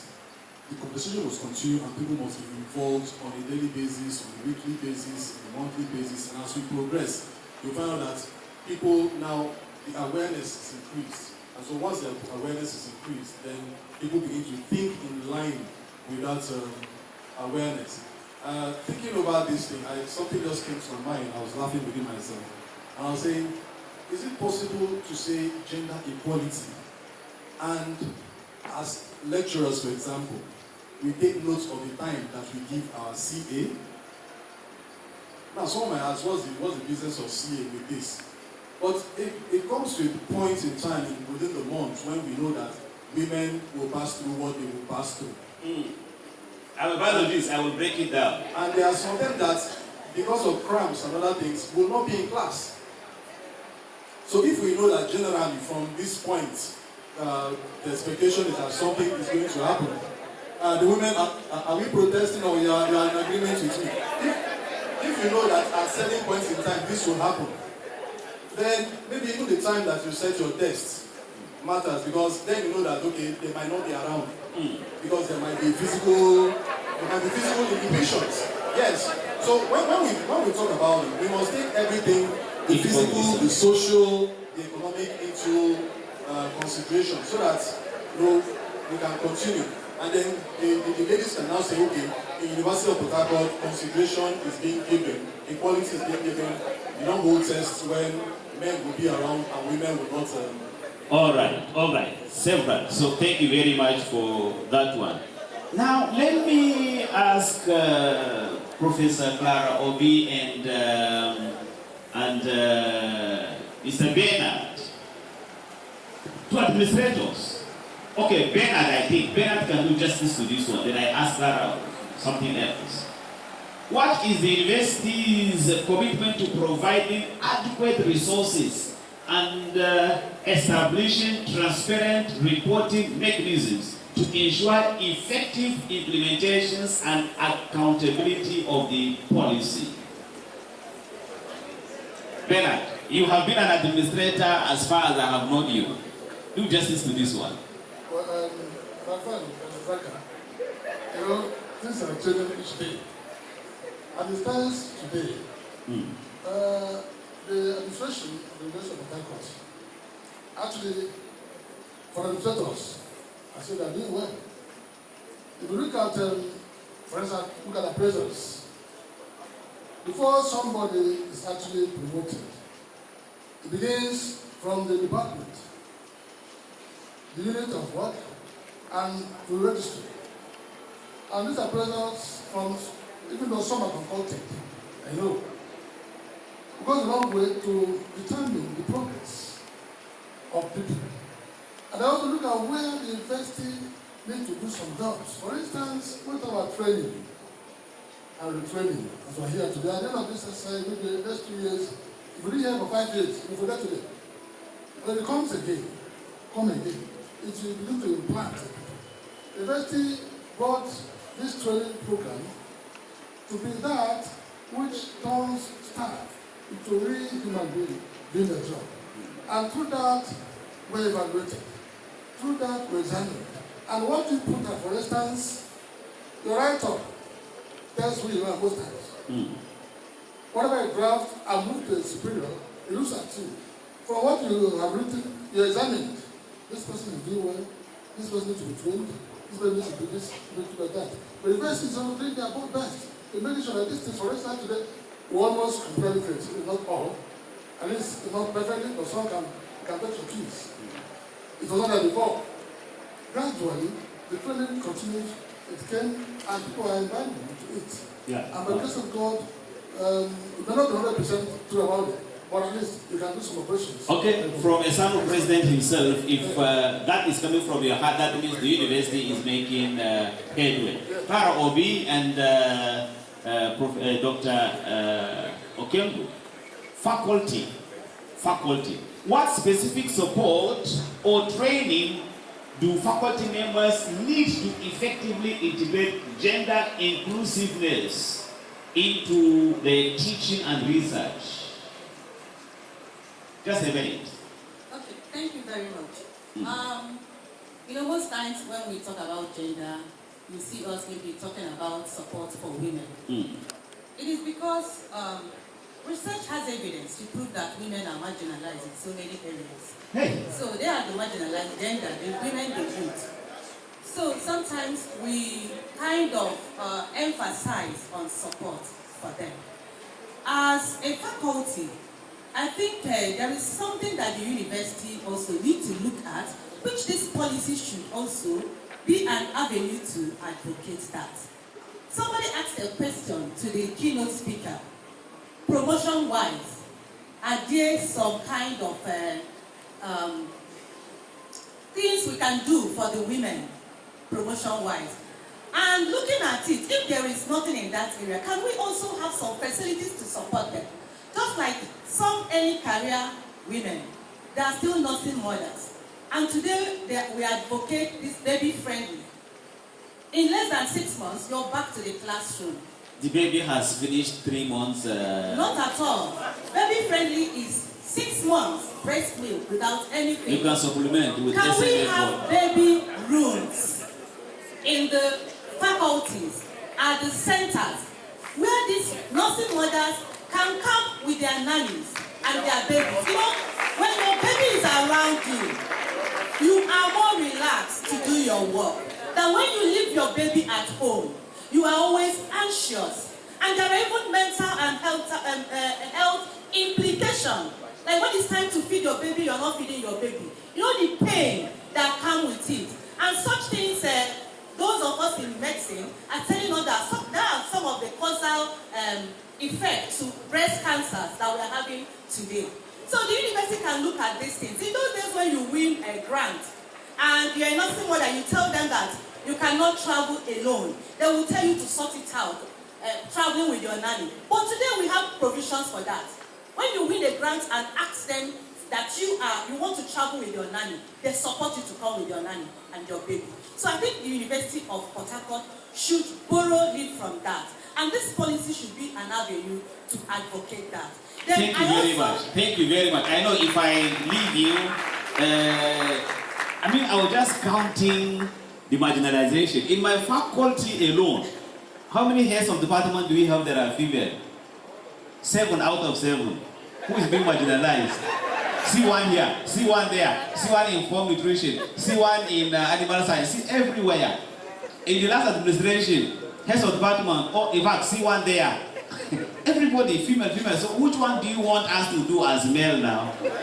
Now what? Sir, they have taken everything, bought the feeding bottle and everything from us. Council, please, member of council, please look into it. We are being marginalized. Let me say it out, loud and clear. Men, we are being... Amen. Okay. Thank you very much. For research, just like my sister also said, because we're always saying the same thing, it has been known that even the data we use, the word, the new oil now is data. The data we use in research, like building AI models, are biased because we've had situations where, like loan applications have been trained with data where men receive more salaries than women, yes? Or in reality, that is the truth. So if you train a model with that, at the end of the day, all the people that will be giving loan will tend towards male. So, to answer your question, if we're doing research and we see such data, we can tweak it a little bit and make it 50-50, so that those kind of bias will be taken care of in the area of research. Now, coming to University of Port Harcourt, faculty members, you have just mentioned HODs that are female. HOD is what you get to along promotion. And deans too. We That have is more not- female deans, including in sciences. That is not appointment. Dear Vice Chancellor mentioned that a lot of female are now directors. Those ones that are appointments, are we consciously making it 50-50? I've just seen, we have also mentioned that women don't want to go into politics. Now, what we need to do is make the environment favorable for women. That is the only way. For the elections, like my brother said something about meetings. Okay, it was the SANU president that said meetings in the night. Why can't you do that meeting during the day? Why must it be in the night? So that because we are working and teaching and we don't want to interfere with that process. So okay. Make the environment, make the conditions favorable so that more women will come into leadership, and then I think that will take care. Thank you very much. University of Port Harcourt. To start with, the daycare, I was told, was established to cater for what you say, so that breastfeeding, and we pay for it. Oh, you don't want one that you pay? They even want it free. Okay, it's all right, it's okay. I am documenting it, and my dear friend from Bournemouth is also documenting it. In Bournemouth, sir, do we have such facilities? Because we are going to exchange idea. Where women that are breastfeeding, that I know they have, 9 months pay whatever job while they are at home. And after that one, if you insist, then you can stay at home but no pay. But do they come to university and they have a cubicle for them? You want to be breastfeeding your baby, you stop lectures, you go and breastfeed, and somebody is taking care. University will pay for that. Okay, we will respond when you are making your presentation. Anyway, I'm just teasing your brain so that we can go there. All right, I think we are making progress. And finally, let me cut because they've signaled me that my time is up. Because I'm going to take questions from the congregation as well. Technically, maybe any other person can talk except Lawal and so. All right, you can start now, no problem. Technical staff and technologies. How can we ensure that professional development and advancement opportunities are equally accessible to all technical staff, particularly women? And what role does membership play? Yeah, give him a microphone. Just two persons. I know Professor Lawal will want to talk. And then any other person. Can I have a hand up if you want to talk? All right, Lawal. Okay. Ensuring equality is something that it's easier said than done. For example, if you look at our community, the university community, we look at the population distribution of the different gender across different roles and responsibility across the university. If you want to go with 50-50 that Dr. Okengo highlighted earlier, we currently have a situation where we can have 50-50. If you look at the technical staff, the technologies and the other technical staff, do we have 50-50 representation right now? We don't have it. So what we can do at the beginning, while we work towards equality, is to start with equity. Are we being fair to who is supposed to go for that trade? Are we making sure, you mentioned intersectionality earlier, that if I'm a female and I'm from this part of the country or from this ethnic group or this minority group, it's highly unlikely I'm going to get to certain position. That goes for the male as well. We know that that is happening here, unless we want to delude ourselves and say it's not happening. It's a fact. So, if we are talking of equality, we need to probably start from fairness, equity, and then gradually work our way towards equality. Thank you very much. And finally to the students, so that they can justify these very questions. Student, combined, undergraduate and postgraduate. What are the most pressing concerns related to gender equality that students face on campus? And how can the university create a more inclusive and safe environment for all? Let me take it again. We are combining both graduate and undergraduate.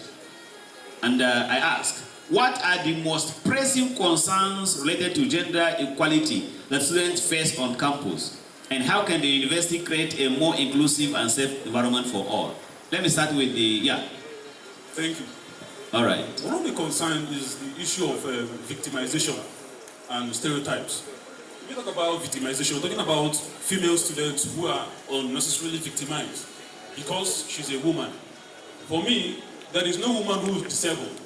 In as much as you have your brain intact, you have your hands intact, your legs intact, you're not disabled. You're in the university community, you can think for yourself. Let me leverage on a writer and a philosopher, Mary Wollstonecraft. She said, a woman is not naturally inferior. She is only inferior if she's not educated. If a woman is educated, she will have a level playing ground to function actively.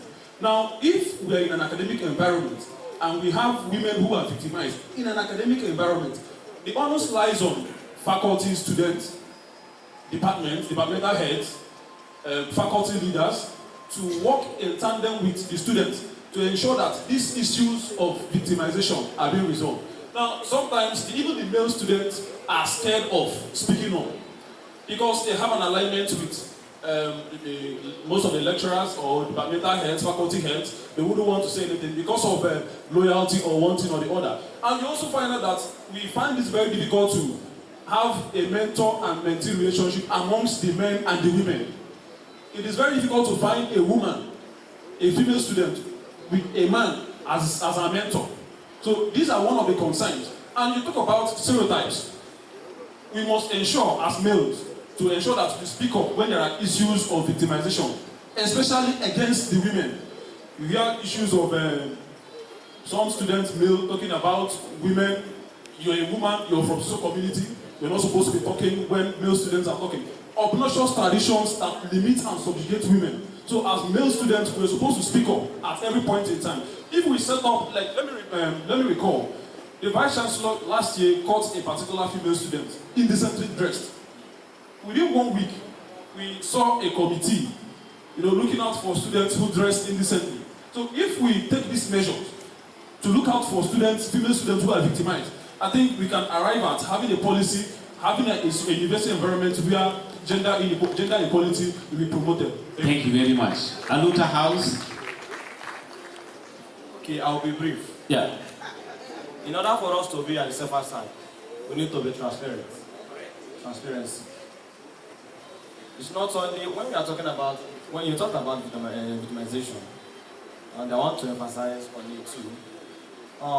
Sexual harassment is not only our opposite gender that is being harassed in the university, but because of the country we are into, when you harass a lady, they will take it up to the high level of, even you as a guy, your head will not even come out.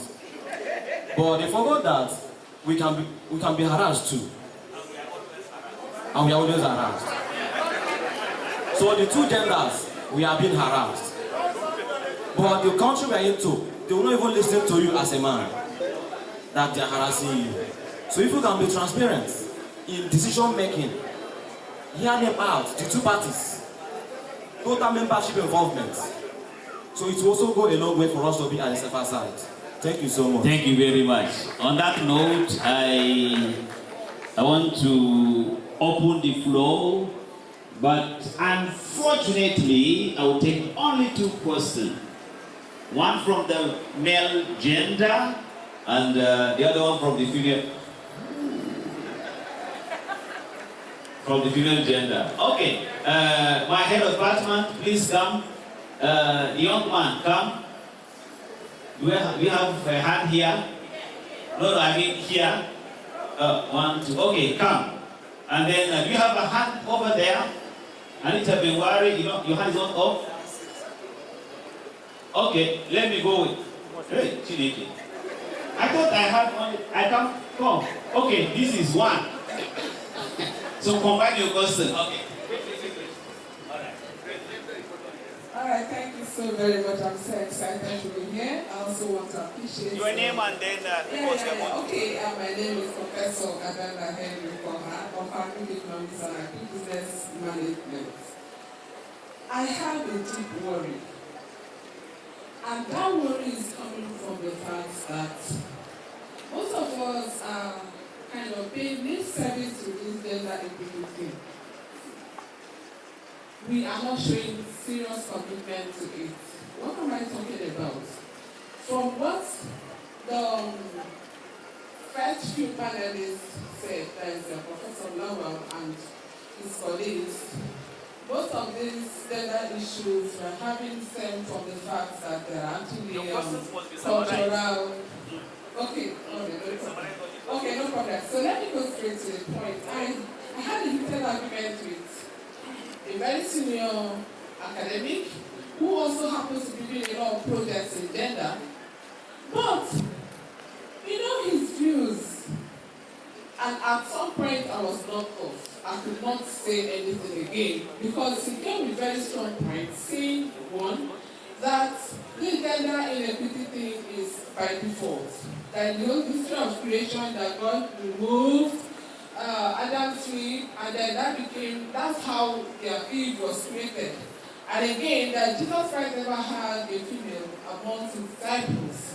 And then even in the Bible, that women are asked to keep quiet, especially if their husbands are there. And that also reminds me of when I was doing my PhD candidacy. I worked on gender, and my internal assessor shut me up. I almost wanted to change my topic at that point. So, my question is, how can we address it from our mindsets, given that most of us are not really showing true commitment to all of this?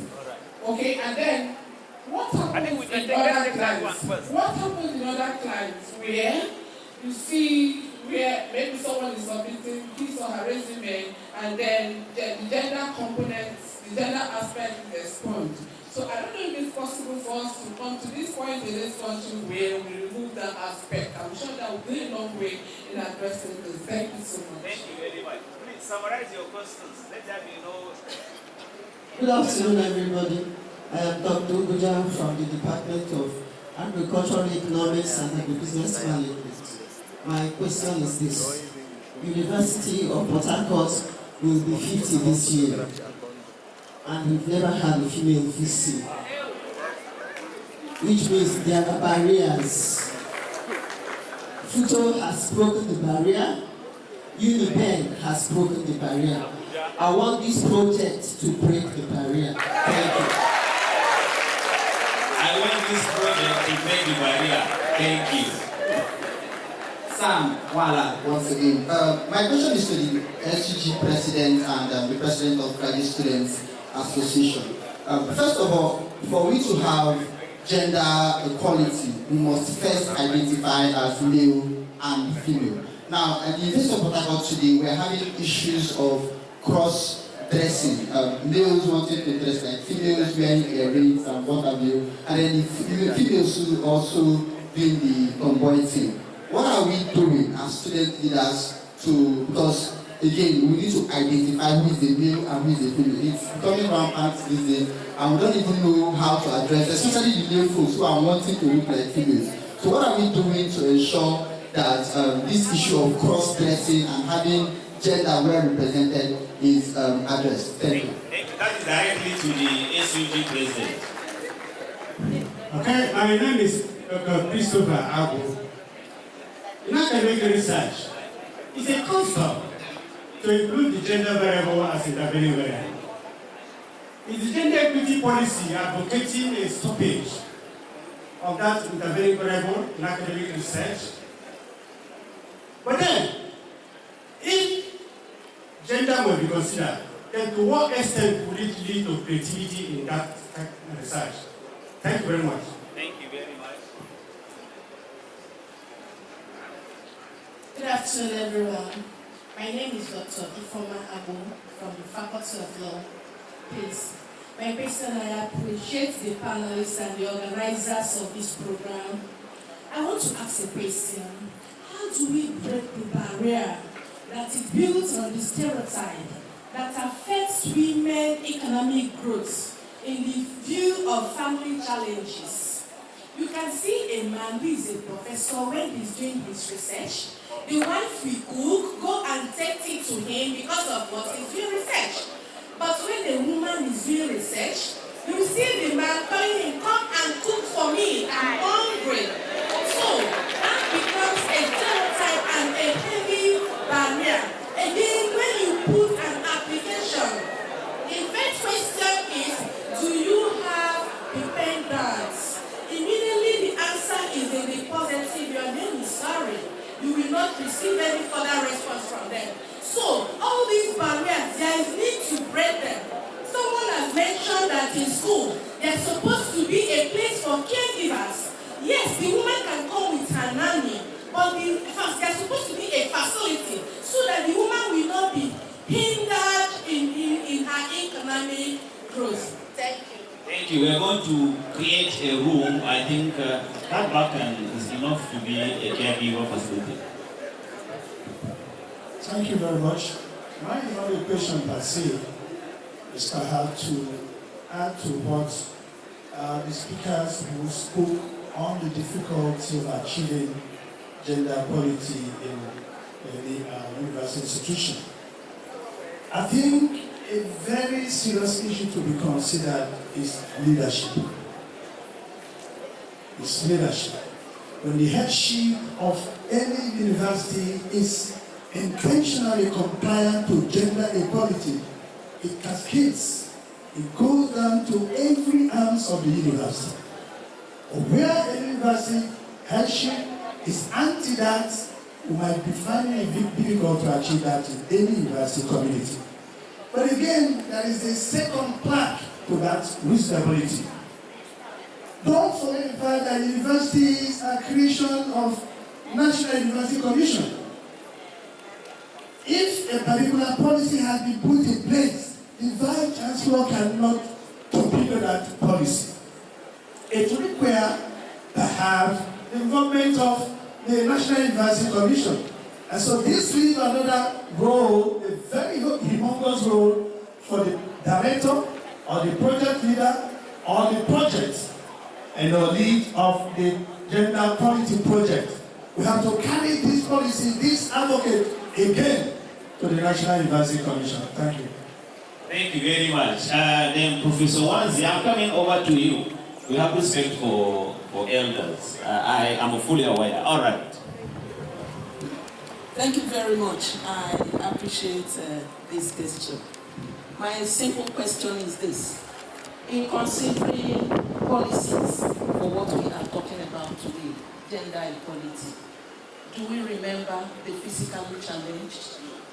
They come into life, not by their own choice, but they are there. They have gone to the schools, and they have become graduates, and they are not considered for many things. There are places where you find that there are quota reserved for the physically challenged. What are we doing about it? Please consider this in your policy making. Thank you. Thank you. All the buildings we have in University of Port Harcourt, I've not seen one that is physically challenged compliant. No faculty has, because they made a ramp. Because they made a ramp, you have toilet for them. Okay, faculty of law, I doubt my heart for Una. But very few. All right, sir. As a follow-up to what Professor Wanzi said, in fashioning your policy, you must create avenues by which affirmative action can be taken by you. In other words, if you don't have what you want inside, what are the things that you can do in the environment to enable women coming? Maybe through the primary schools owned by the university, secondary schools owned by the university, Choba community, ALO, go and intervene so that your policy can be very, very effective. Thank you. Thank you very much, Prof. We will take another round of questions, but not until when the ones before us have been dealt with. The Lord will give me, oh sorry, I will have the wisdom to justify. Now, we've had, in fact, we have plethora of questions before you. I don't know how we're going to do it. How are we going to take it? Who takes what? Okay, what are you taking? And then just be brief. Okay. Okay, Bible question. No, Dr. Okemgo is also a pastor, a senior pastor in the Redeem, and she's on a mountain. So the anointing of answering that question is very high. Ushers, please be around so that nobody falls under anointing. Thank you very much. What I want to say is, as women aspiring to become whatever we want to be in the society, let's remember that we are still wives. Because no matter what we do, it's the family that transcends to what we see in the society. If you become whatever you become, the president of Nigeria, and you get home and you carry the presidency there will be problem. And at the end of the day, it will affect your family, it will affect your children, and they will come out to become citizens of the society. So, I want to be a president one day, but I am also a wife. I will be respectful to my husband because of my faith. Just like the question about the Bible. Fine, Eve was taken from the rib. But there was nowhere in the Bible that they said that Eve will not exist like Adam. Eve will not be able to talk like Adam. It's not written in the Bible. So let's, in as much as it's a complex situation, but let's try and do it right. Thank you. Thank you. We can specify the complexity of that one. Thank you very much. Yeah, okay. Thank you. I am still buttressing on my earlier submission there is no policy in the university that subjugates one gender to the other or from the other. It's all about mindset. It's all about what we are bringing from our communities, from our homes. So we have to work on ourselves and have a mindset shift. Unless we do our individual works on ourselves, nothing can change. We can just be talking here. It is not written, it's not on paper, it's in our heads. Change what is in your head individually. That's what I promote. Thank you very much. Aluta House, there are two genders in America, male and females. But University of Port Harcourt, we seem to have complex tomboys and tom girls. Yes, your opinion on that question? Okay, answering the question he asked, I think to start with, the way you dress is the way you be addressed. It is written in the wall of the university, the policies, rules and regulations. Anywhere you go, faculty down to department, you will see university dress code. It is there. So indecent dressing, University of Port Harcourt, we don't condone it. And the student union, and that is the essence of this program, to conscientize students, to tell them what they need to know, because they don't know. And some of them know, but they're ignorant of it. We, the student union government, we can't go about harassing students to dress indecent. So that's the essence of this program. We also have programs that is related to this program we are conducting today. So tell them the benefits, the importance on their dressing. So it is written everywhere. The policy is there. And students, they are seeing it. But I think some of them are ignorant of it. But we'll keep trying our possible best because it's our primary duty. Thank you so much. Thank you. No, some are not only ignorant, but are deviant. I just came back from Federal University, Dutse, Jigawa State. You don't enter university whether you are a man or woman with a sleeveless shirt or on a short nika, except on weekends if you are going for sports. And even with that, your nika must be below knee.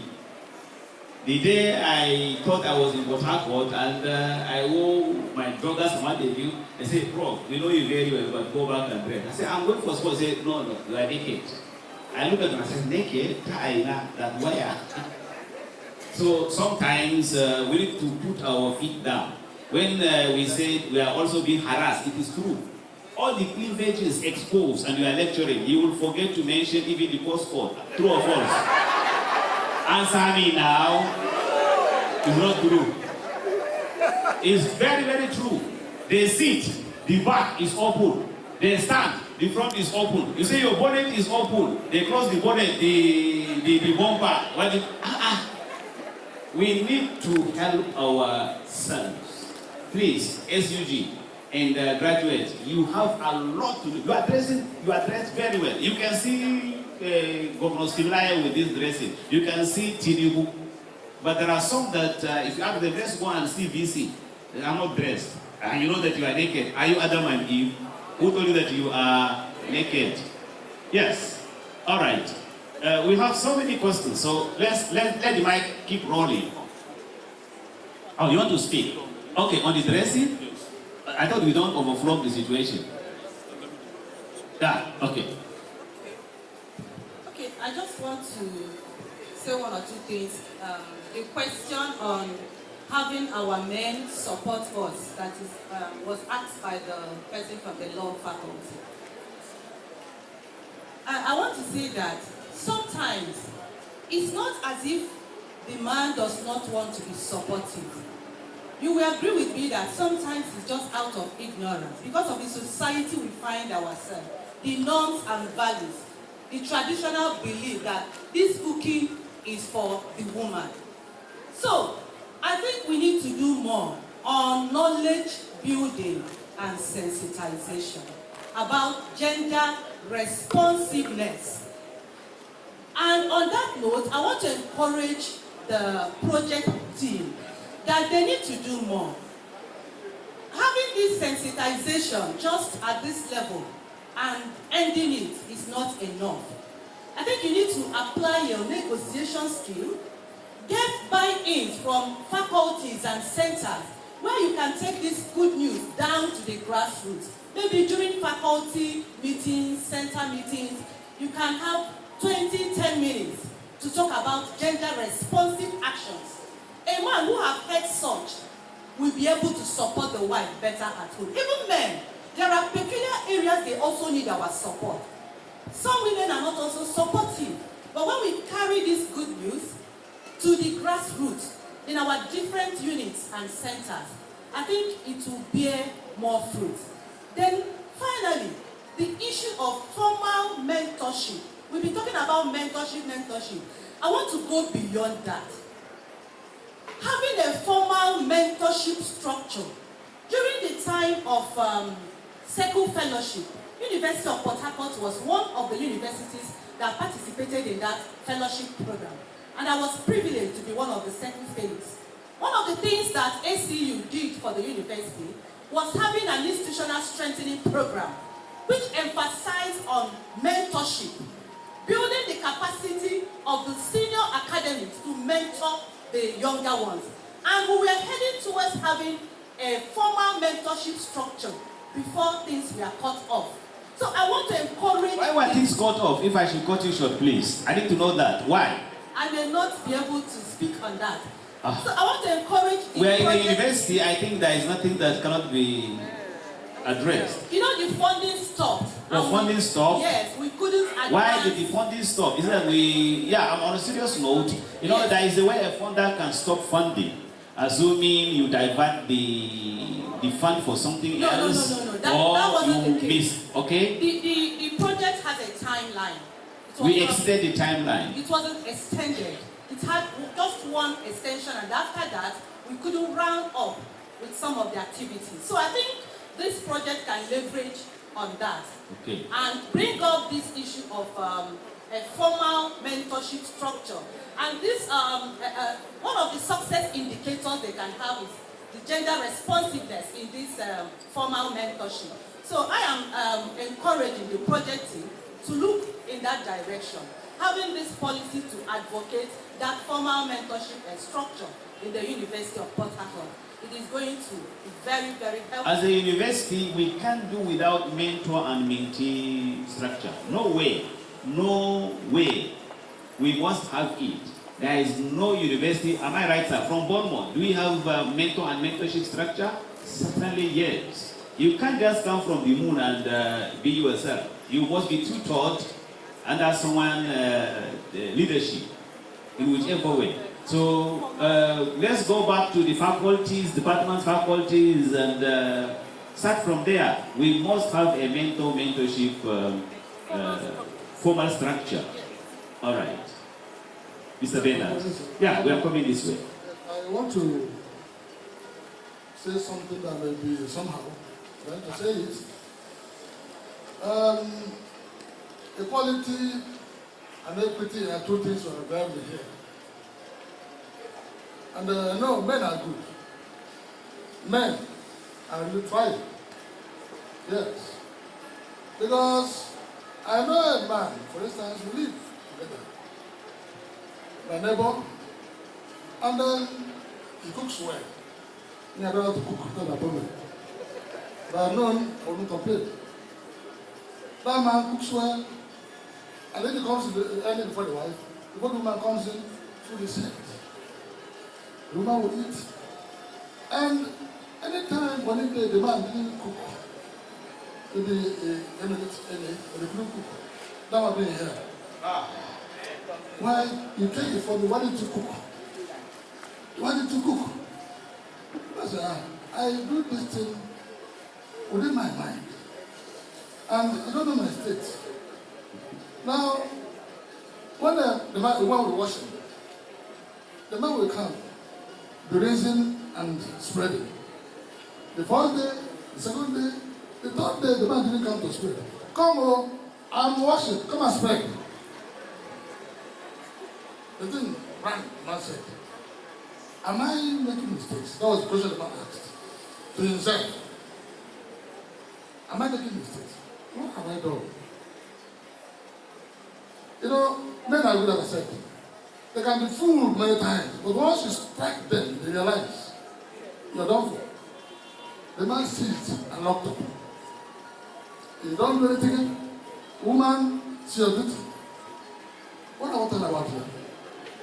Men are some are afraid. People say equality. Man, woman, equal.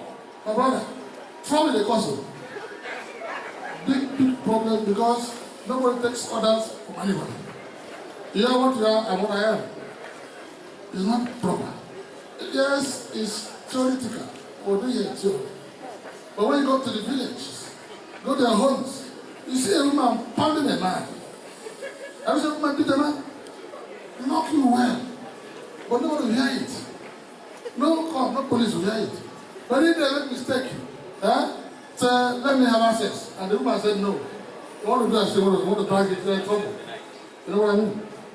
You're in trouble. Because either she reach her, something they pin their hairs. You're in trouble. So what I'm saying is, yes, it's good that we advocate these teachings. Please, my pastor woman has said so already. Let it not be what to take home to practice. When you do that, you run your whole down. Because the man you meet now may be stupid. Next 10 minutes, 1 minute, you'll be a wiser man. I will tell you down, go to hell. I marry no more. This is ended. Men are few outside. I'll tell you something good. Gender. All right, that's okay. All right, thank you, Mr. Bernard. And the last two speakers, just a minute each. Any question will not have been addressed. I would like to address the issue of lip service. Lip service, yes. Lip service, that there is no commitment on the issue of Professor Jai, you want to ask a question? Gender equality. And I want to begin by saying that the beautiful thing about culture is that culture is adaptable. Culture can change.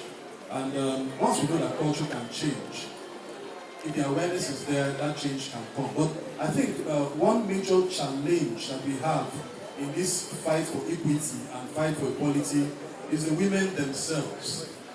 Yes, the women themselves. Because if we say culture is adaptable and there are some things that we want to happen, some things, practices we want to change, the women should lead in some areas.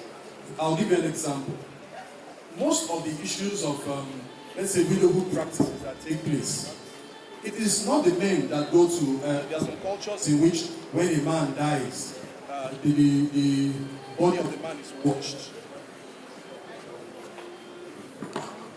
When the man dies, the body of the man is washed, and then that bath water is given to the woman to drink as proof that she did not kill her husband.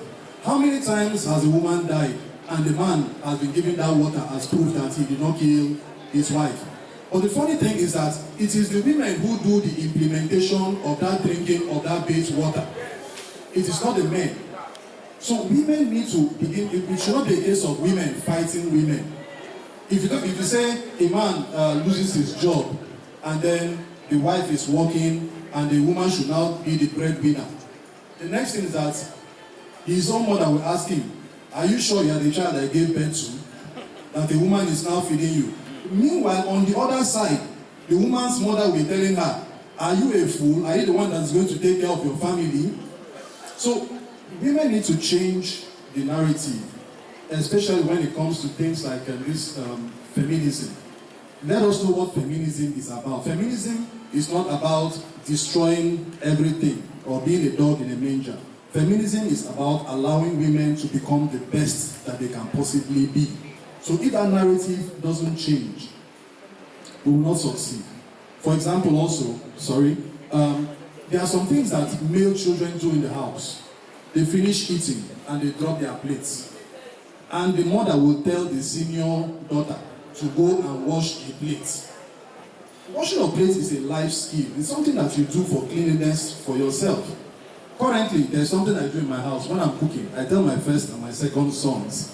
I have 3 boys, so I'm the principal of a boys' school. So I tell my first and second sons, I tell them, anytime I am cooking, you must be standing beside me. Because it was what my mother did to me. My mother told me, I cannot have a house help with you at this age. So we need to know that life skills are different from gender roles. Some gender roles are biological, others are not. I hope you are not stealing my mother, because that's what my mother told me. My mother gave birth to 8 children, 7 boys. 7 boys and 1 lady, and everyone can cook. Everyone can do any of the house chores, and I do cook even now. I guess that means kind of a friend. So you also cook. You cannot be in the living room and my mom is cooking. Oh, who are you? Who are you? Who born you? So I think let me quickly go to some of the questions. The intervening variable, sex. If you are doing your research, I don't think if you are in social research or any other aspect of research, I don't think you can take that out of the equation. In any society, even in a society where we think equality has been achieved, you cannot take that interventory variable of sex. You cannot take it out of research. The cook for me principle: when your husband is aspiring, you support him, and when it's your turn, you are not supported. I think that has to do with whatever arrangement you have in your own family. But let's stay within the university campus. There are still some things that we do subconsciously. For example, asking you to put your local government in your CV, or your date of birth, or other things that can be used to discriminate against you. These are things that are inherently in the system that provides an opportunity for discrimination. And we continue to do it. It's not only here, it goes across the entire country. What's the point of my local government in applying for a job? What has that got to do with anything? Is it not the quality I bring to the job that matters? And that goes back to the other question about the barrier of sex for the VC position. Other universities have broken that barrier. I hope. There are so many barriers we need to break, because if you look at also the lineage of the VCs in terms of who have been former VCs, you see that something changed in the last several years. When in Federal University, we used to have a situation where aspiring for any position should be as neutral and unbiased as possible. But either we like it or not, it's there, it's an unwritten rule, because I remember Madam was saying there are no written rules about certain things, but there are lots of unwritten rules. Unless we don't want to admit to it. So we have a whole lot of those things. Then the issue of physically challenged, because this is also where we need to be critical about what we do. How many of our classrooms can take blind students? How many of our lecturers know how to address this situation? When I was an undergraduate, I had my first degree from the University of Ibadan. I have a bedmate that is blind, and he was adequately provided for. That was years back. Do we have a situation right here? What about people using wheelchair? What about other disability? Because if we focus, just like Prof highlighted, if we focus only on male and female, what about other aspects of diversity and inclusivity? Remember, one of the things that makes a place great is that diversity of opinion. And I want to challenge what somebody said about our student being deviant. I love my student being deviant, because it is that rebel, that act of not accepting the status quo, that's what brings new things. I was, as you know, I'm a deviant when I was an undergraduate, and I think that's still with me. I don't like the status quo, because it keeps you where you are. If you don't challenge the status quo and you don't look for better ways of doing things, I remember my first attendance of the faculty seminar on this campus, I was told when something was presented that that's how it was done. And I said, no, that is the wrongest reason for doing anything. The best reason for doing something is that that's the optimal way of doing it.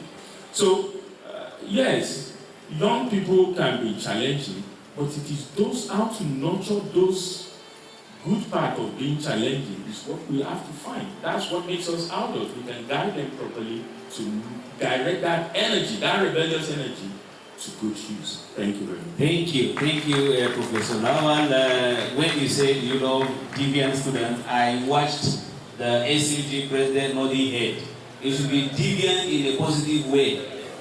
If you are deviant, assuming you want to come to my class naked, and because you are a deviant, I will naked you before. What's the meaning of that? Why is it written? I want to be Adam and Eve, you come to my class naked. You will teach, I will leave. So you should be deviant and in what? In